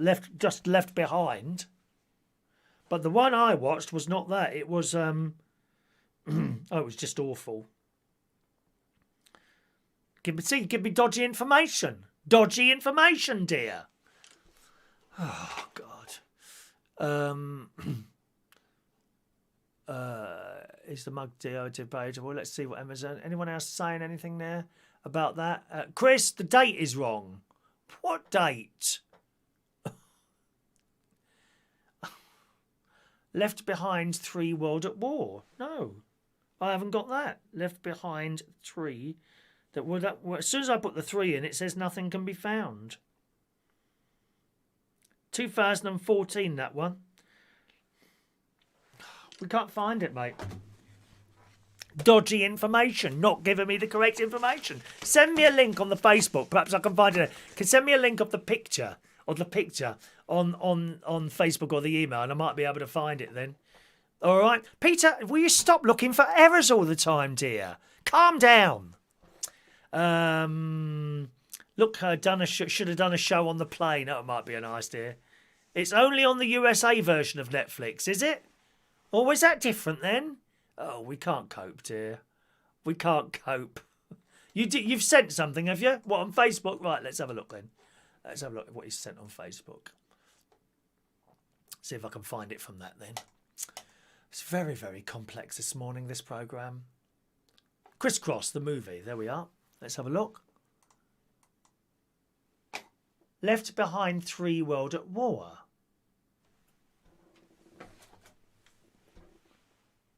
Oh, I don't know what that one is. That's not come up at all on here. Are you on the USA version or something? Are you got a dodgy blooming account or something? That you got a USA thing? Left Behind 3. Nothing comes up. Let's try World at War. World at War. See if that finds it. Nope. Don't come up. Isn't that strange?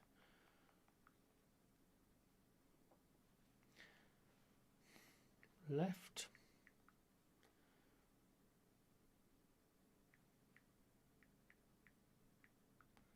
Doesn't come up. Left Behind. Look, I'm going to type it in. I'll show you.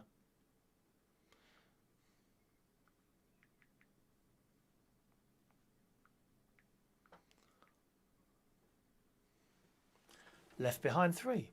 Does not find any results.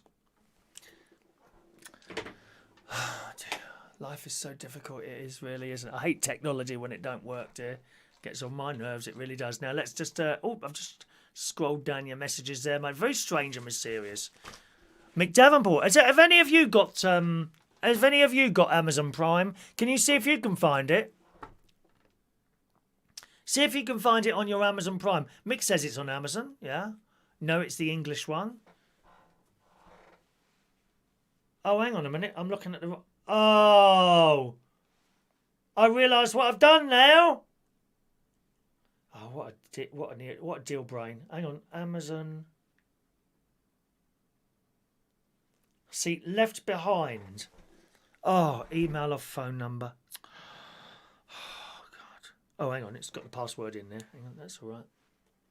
I'm looking on Netflix. It's Amazon, isn't it? Right, hang on a minute. Movie night just got better. Right, now let's see if I can find... Left Behind.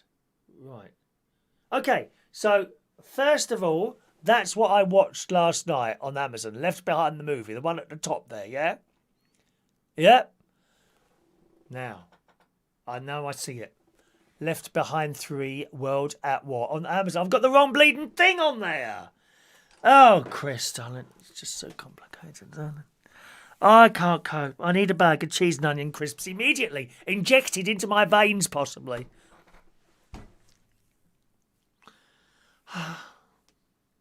I said to you before, you only want one streaming service because this is the problems it takes.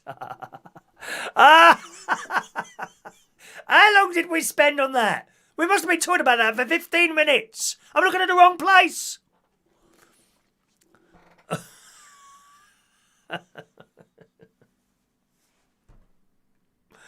Oh, Daniel says Amazon Left Behind sounds like a film about my life. I never bought anything on Amazon so far today. Oh, haven't you? Oh, you don't know what you're missing, Daniel. Every day a little box comes. Marvellous, dear.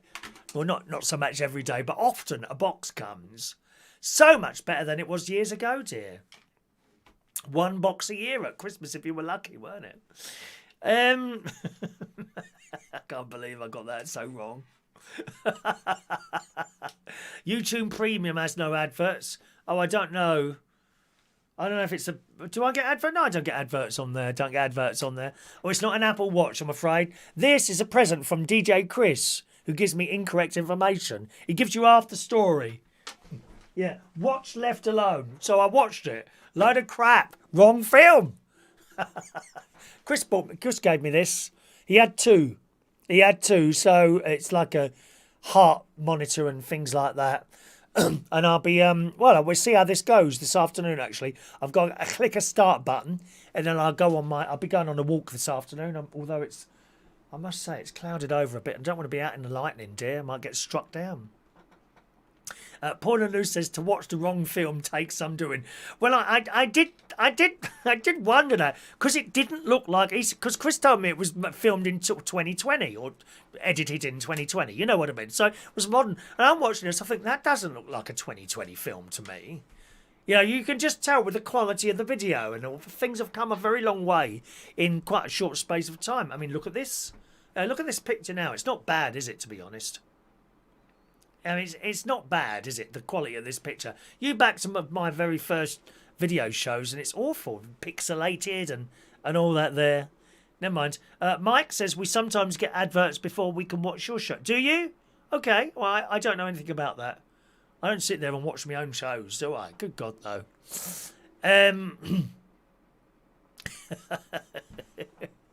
Right, what's the time? Let's do one more story, gang. One more story. While this stories is on, please ask for your raffle tickets. And I think it looks like we're going to be going on to another book, actually. So we've got a few of these ones left. I wonder who's going to get number 1000.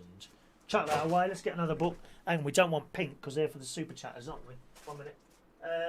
Let's go for... We'll go for blue. By the way, don't think you can hang on to the old raffle tickets and reuse them when the numbers come up again, because they've all got serial numbers, all right? Don't think I'm bleeding stupid, do you? So you have to think of all these things because of the dodgy characters watching this programme, dear. Anyway, I love this. In today's Metro, coloured houses. Tash Fruchtco, 41, is on a mission. This landlady, so she owns properties. The landlady wants to transform her street into a rainbow bright paradise and bring together the community in a process. Now, you know me, I love bright colours. I don't like drab. On the front of my house here, I've got all sorts of little pretty tiles, making it improvement. We don't like bland, grey, black, white, beige, magnolia, which my mum loved the colour magnolia. She did loads of rooms in magnolia. It's not for me. I like bright colours. This lady owns a number of properties on St Mark's Street in Gloucester and is hoping to turn the street from drab to fab by getting the house's exteriors painted in gorgeous bright colours. She had already completed 16 homes and has 30 neighbours out of 52 on St Mark's Street agreed to have their homes painted outside. This isn't the first time Tash has dedicated herself to transforming beige and boring properties into a living rainbow. She previously went viral for painting the houses on nearby Nettleton Road. Now, you know I like the bright colours, and indeed, if you was to see the inside of my caravan, well, the living room is like a bright luminous green. Yeah, it's that colour. That's the green in my living room, in the caravan. Seriously. I love it. It's like being on holiday all the time. The bedroom in my caravan is that colour blue, which again is very bright and beautiful. I wanted the hall orange, but she won't do it. My sister won't do it. She said, "Oh, it'll look awful." So I'll have to either do it myself or get someone else to do it. I'm not a painter. Oh, the paint will be everywhere. Seriously. It goes absolutely everywhere. And it happened in the space of a couple of minutes. The paint will be all over the place. All over my hands, little speckles on the floor. Can't do that sort of thing. I'd have to get someone to do it. So she don't want to do it. So I'll have to... Because it'll look horrible. No, it won't. It'll look fantastic. We're going to do the cupboards as well, weren't we? What colour are we going to do the cupboards? Yellow, I think. Green and yellow. Fantastic, love. We love it.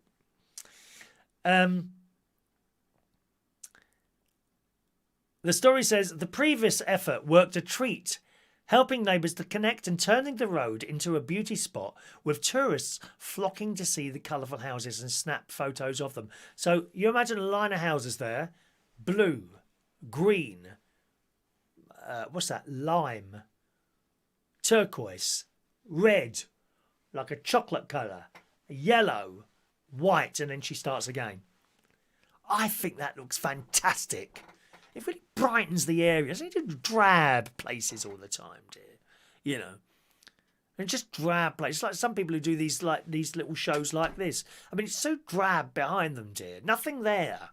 And Gary's British talk show, he's got lovely pictures that he uses a thing called green screen, I think, you know, where you can project a different picture, but it looks fantastic. Absolutely fantastic. And other people, there's just nothing there. It's just like, I don't know, boring, really. Tash says, after the excess of Nettleton Road, I wanted to do the same with another street, bring the whole street back to life with colour. I'm hoping to start a colour revolution in Gloucester. I love colour and I want other people to be inspired too. So I'm going to take a picture of those and show you these fantastic houses. I mean, would you be happy to do this on your house, I wonder? Do you know, I might watch Amazon Prime later.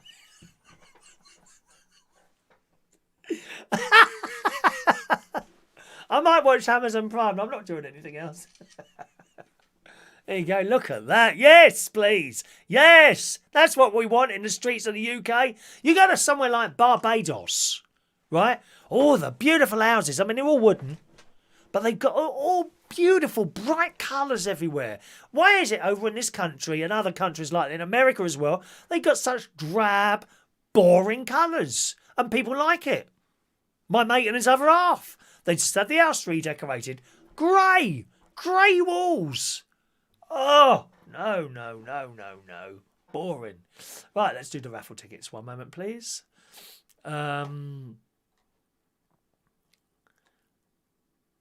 are we now? There we are, Michael Lawrence. Let's start with Michael Lawrence on 996. Maureen, 997. Raffle ticket time, gang. Andy, 998. Paul and Lou, 999. Did I see just a text come there? Paul and Lou, 999. Paul and Lou, and Jason Hughes gets ticket number 1000. There you go. So there are all the orange ones there, okay, or whatever colour that is. Puce, is it puce? Puce, that colour there. We're moving on to blue raffle tickets now. Blue raffle tickets, okay. Blue raffle tickets now. Let's just tear a few out there.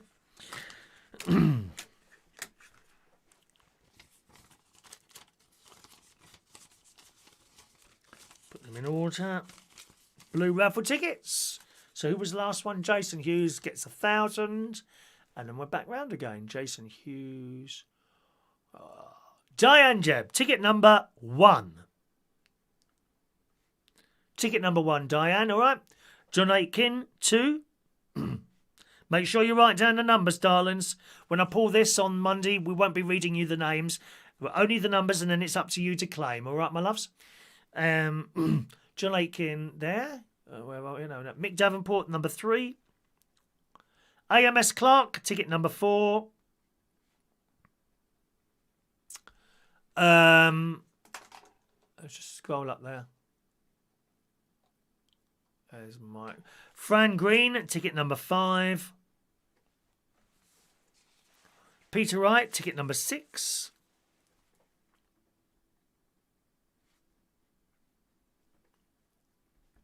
Heidi Young, ticket number 7. Where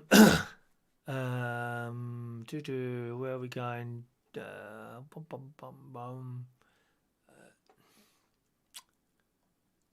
I'm losing the ticket requests there, are we?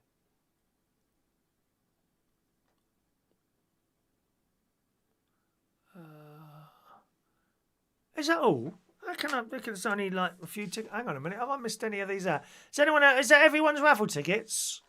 We're not giving out many raffle tickets today, have we? Oh, hang on a minute, I've missed a load out. That's why. Hang on a minute. How have I missed those out? Paul and Lou. Oh no, hang on. Paul and Lou. Andy. Paul and Lou. Jason. Diane. Oh, that's because it looks like I haven't given many out, doesn't it? Because I've used the other tickets. Hang on a minute. Where we are now? I don't know. Double check this before you start screaming. Paul and Lou. Mick. Diane. John. AMS. Fran. Peter. Heidi Young. Was that the last one? Heidi Young? And scrolling down. Right. Chris Woodhouse, number 8. Ross Herndine, ticket number 9. Right. Have I missed anyone out? Please speak now, my darlings. If I've missed anyone out for the raffle tickets, please speak now. And meanwhile, let's do today's birthdays while we're waiting for that to come through there. Happy birthday on this Tuesday, the 16th of June, 2022. Mr. Simon Turfrey. Now, Simon fixes the stuff in my caravan. He put that excellent new bathroom in. You remember I showed you around the bathroom almost a year ago now. Well, unfortunately, the sink came away. So 2 of his boys went around there and bolted that to the wall for me last week while I was out. But last week or the week before. And he does an excellent job. His company also put in my air conditioning cum heating units into the caravan. And it's good work. And the boys come round. There's no mess. They're fantastic. They get there on time. They stay until the job's done. There's no mess. Brilliant. Brilliant. OIP Caravan Services, I think is the name. And the owner is Simon Turford. It's like a bit of a family business. I didn't realise the bloke who was putting in my bathroom was actually his son or his nephew, one of the two, I think. So happy birthday today to Simon, 52 years old. Matt Horgan Unique. Good morning, Matt. Happy birthday to you. DJ Man, morning Matt. Hope you get back to work soon. I hope you get your work back soon there, Matt. Okay. Brent Adams, who I met when I was on holiday to Norfolk Island, a small island in the Pacific Ocean, which is the most wonderful place. So relaxing there. And he was working on a community radio station there, which I went to visit. And it's weird because you think of a community station here and it'd be in the back end of a shop or something like that, you know, a little shed or something like that. Their community station is like in the middle of all these fields, and a great big massive radio mast right outside the studio, you know, transmitting the programmes to all over the island. And Brent was working there, and I met him, and I've stayed in contact ever since. And I shall always remember my time there. Hopefully, I'd love to go back again there at some point, Norfolk Island. But certainly, when I was there, I had the most wonderful time. Such friendly people. And then when you're driving around the island, everyone waves to each other. Because it's a tiny little island. There's one street lamp on the whole island. There's no traffic lights. One roundabout. I just love it. I just love it. The hospital, which I had to attend actually, because my legs started having a problem. I thought I had deep vein thrombosis, but it turned out that was some sort of sciatica. The hospital was a little bit old. You know, I'd be concerned if I became ill over there. You know, put it that way. But what a beautiful place. I even got a chance to play the organ in both of the Church of England churches there. It was an old pipe organ. And they asked me, it was funny really, they asked me to play the organ. As I was there. But see, my cousin was running the police force on the island. He's quite high up in the police. And he was sent over there for 2 years to run the police. And that's why I went over to visit. And I got to know so many people over there. Such friendly, lovely people. And you get to know, they get to know what you do. And got to know that I played the organ. Would you like to come and give us a few tunes on the organ for a few of us older people at this church? I'll never forget this, dear. It was camp. Because I'd gone on the radio where Brent was, and they gave me a show. So I did, I think, 2 shows on this community radio station over there.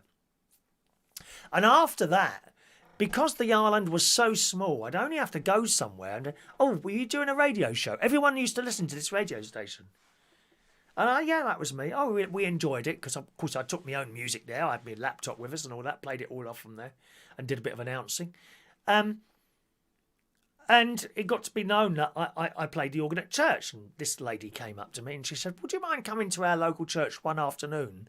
There's a few of us. We'd love you if you could come and play us a few tunes on the organ. Yeah, okay. They do have someone to play the organ there, but I suppose it's like someone new in for that, right? So I didn't think anything more of it. And she said, well, when would you be free? I said, well, I don't know. When do you want me? She said, could you come on an afternoon, sort of about 2 o'clock on one afternoon? Yeah, okay. And where would this be? At St Barnabas Church, I think it was called.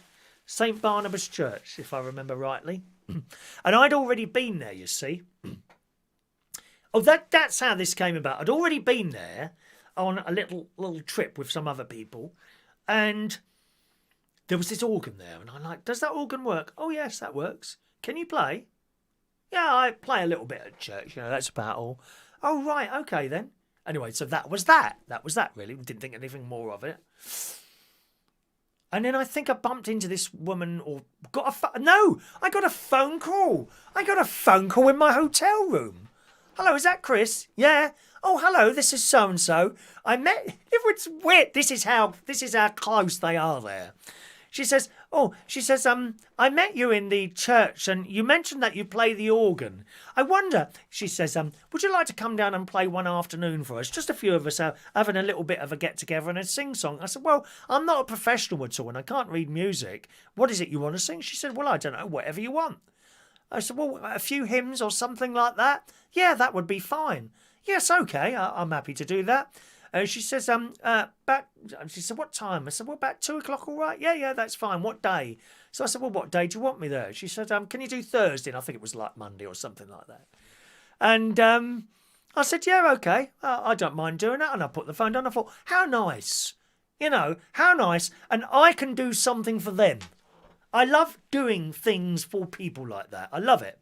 I don't like people to take the mick. When they start asking this, that, and the other, I want this, that. I don't like that. Can you do this? Can you do that? I think sometimes when you do things for nothing, some people start taking the mick. I came across this when I was running some scout stuff years and years ago. I was 21 or 22 at the time. And then when people see you doing stuff for nothing, then the requests start flooding in. And it just becomes too much. It really does. But nevertheless, I was very, very happy to do this. So, the next morning, I had a little radio thing that went off in the morning to wake me up. I don't know what time, 8 o'clock in the morning, something like that. And of course, it was set to the local radio station, because wherever I am in the world, I like to find and listen to someone else's, how they do the stuff somewhere else, like the radio station. I've got this on. I've got this local radio station on, and I think it was a lady. She was a nice lady. She was like the kind of head DJ, if you like, if you see what I mean. She wasn't in charge of the radio station. She was like head DJ. There was a bloke in charge of the radio station who used to sit outside because, of course, of the weather over there. And if I can just explain, it was almost like a small bungalow, really. And it was this building, which was quite old, okay, a massive tower right in front of it, transmitting the programme on FM. I don't know if they were on AM as well. The internet on the island was very, very slow. I mean, painfully slow. The pictures are coming down on the screen like that. And you'd sit in there, and there would be no soundproofing in it. Wouldn't need it, really. The windows were all open. There's no air. I don't think there was air conditioning in there. The windows were open there, and then just the DJs were sitting there on this old... The equipment was a bit old, but it all worked perfectly well. I felt very honoured to be asked to do a show there while I was there. Anyway, so back to this organ thing. So I'm woken up the next morning. I'm listening to this thing. And then they have the announcements, people that perhaps have died or something like that. And there was a police announcement, which my cousin used to do. He used to come on and do these police notices. Not that there was that much crime on there, because there wasn't really. It was generally, they had a bit of a drinking problem on the island. A lot of people used to drink and drive on there. There was one particular incident that I witnessed. Me and my cousin, we were up on the top of this mountain where the television transmitter is on top of this mountain. And this bloke got into a car with his missus on the hill like that. So if the hill's like that, okay, they were parked like that and had the handbrake on, quite steep. If it was to roll back, you fall off the side of the mountain. This bloke got in it. He was as drunk as anything, and then drove off. Oh my God, we were. And as he took the handbrake off, this blooming car started rolling back. Oh my God! Anyway, back to this organ thing. So I'm laying in bed listening to these announcements, and they're coming through. They're talking about shops opening, what time the local shop's opening today, all that sort of community information. It was a fantastic station, lovely little station. And it came on, and on Thursday at 2 o'clock, Chris Reardon from the UK invites you to join him for an organ recital at St Barnabas Church. And I'm like, what? I thought, you must be joking. An organ recital? I can't even read bleeding music. Anyway, so this announcement came on, and I was absolutely horrified. I was terrified. To be honest, all I do is play church hymns. I can play certain songs on the piano and that sort of thing. But anyway, so this announcement came and went. I thought, oh my God, I didn't ring anyone up. I had no phone number for anyone. All I knew was that I had agreed to turn up at St Barnabas Church on whatever it was, Thursday at, say, 2 o'clock. Anyway, I put this phone down. I went up to my cousin. I said, here, did you hear the radio this morning? He said, you're doing some sort of organ recital. I said, no, I'm not. This lady asked me to turn up to church at 2 o'clock with her and a few of her friends could have a bit of a sing-song, which was more than happy to do, but this is not a concert. He said, well, that's how it goes here, mate. I'm sure you do all right. And I thought, wow. So I went back to the room and I did some stuff, and then in the afternoon, I went for my little nap. I woke up, 5 o'clock in the afternoon after my little nap. The radio went on. Once again, the local announcements are on. And the same thing. Don't forget, on Thursday, this happened for 3 days. They kept announcing the damn thing.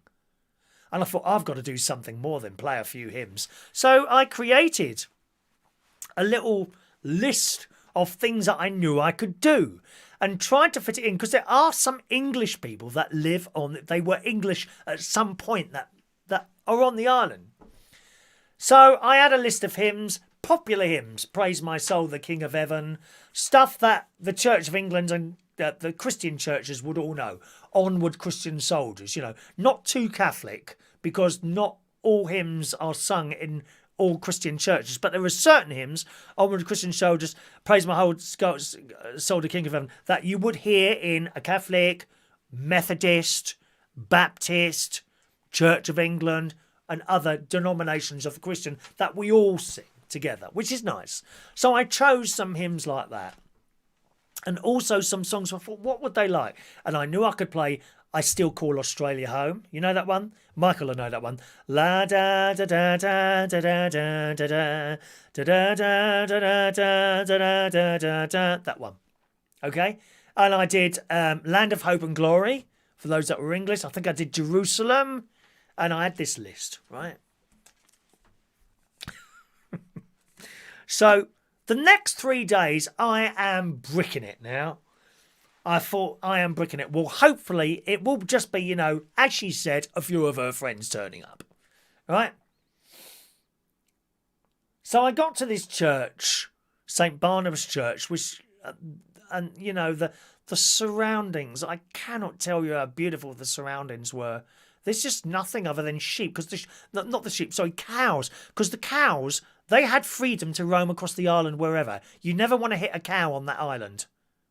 Well, that's very, very bad. Possibly one of the worst things you can do, because you get done. Not only do you get done for killing that cow, but all the cows that were born afterwards and all the milk, that cost you a fortune. You have to be very careful driving around. The cows are just roaming across the island. They're not in gated fields, fenced off fields or anything like this. And that was how the church was, a little burial yard and just grass and fields around it. So I've got to this church. I open the door. The church is full up. Seriously, this church is full up. Like going to the busiest mass you could ever go to.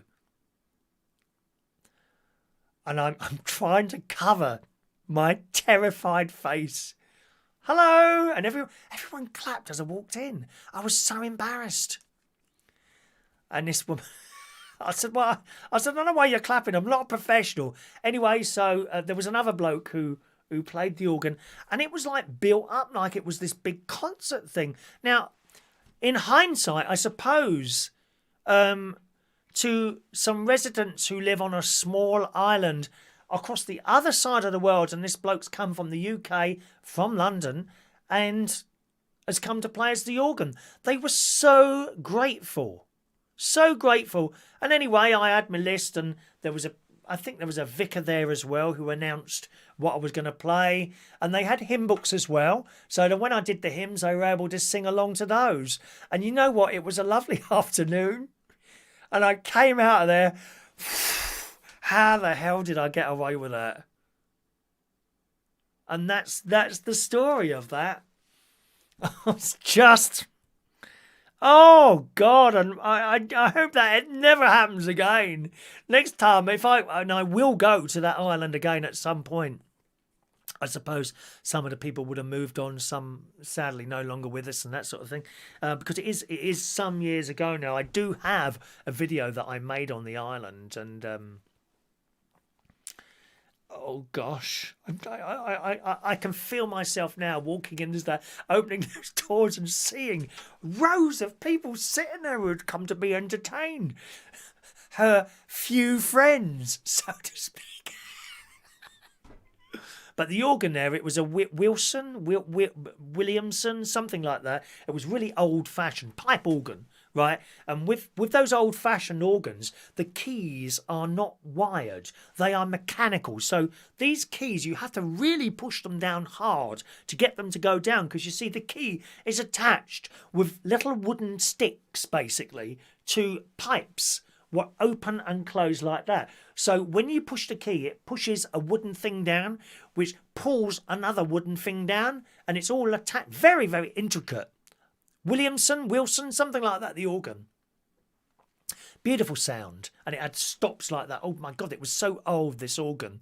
Looked like something from the 1800s, I'm sure it was. But they kept it going, and they said, you know, when it has to be maintained, it costs an arm and a leg to get someone. And there's not many people that do that now anyway, across from the mainland Australia to come and do it. Amazing though. What an experience that was. But, you know, and at the end they clapped, and I'd given them a good afternoon, and that's what it was to me. There's no money changing hands. We don't need to have money changing hands all the time for things we do for other people, you know. We really don't. But yeah, and they bought me a clock. They bought me a clock. Now this wasn't just them. There you go, Norfolk Island clock there. They bought me that because one of the other things I did while I was over there was a little bit of DJing. My cousin, he was as I say, he run the police on there, and they had this blue light thing. It's called a blue light thing, where they get youngsters to come down and try and do other things other than drugs and drinking, if you see what I mean. So they asked me to do a couple of discos, first for little people and for the teenagers. And the little people were fine. The teenagers kind of hang around and they didn't really want to do anything, but that was okay, you know, and I did that while I was there as well. And for all those things, they gave me a clock and a lovely card, which I've kept. But a wonderful place, very, very friendly people over there, as I say. So that's Brent Adams on it. That was a long story, wasn't it? That's Brent Adams on his birthday today. Happy birthday to you, Brent. Hope to bump into you again sometime, okay? Jenny Boynes. Happy birthday, Jenny, today. Marcus Kirkby Bott today is 45 years old. Kerry Edmonds is 41 years old.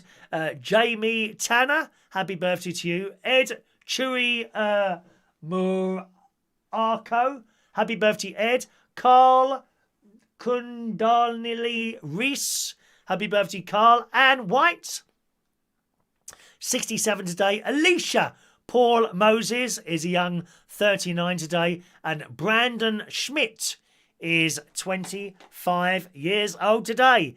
They're the birthdays on this Tuesday. Happy birthday, gang.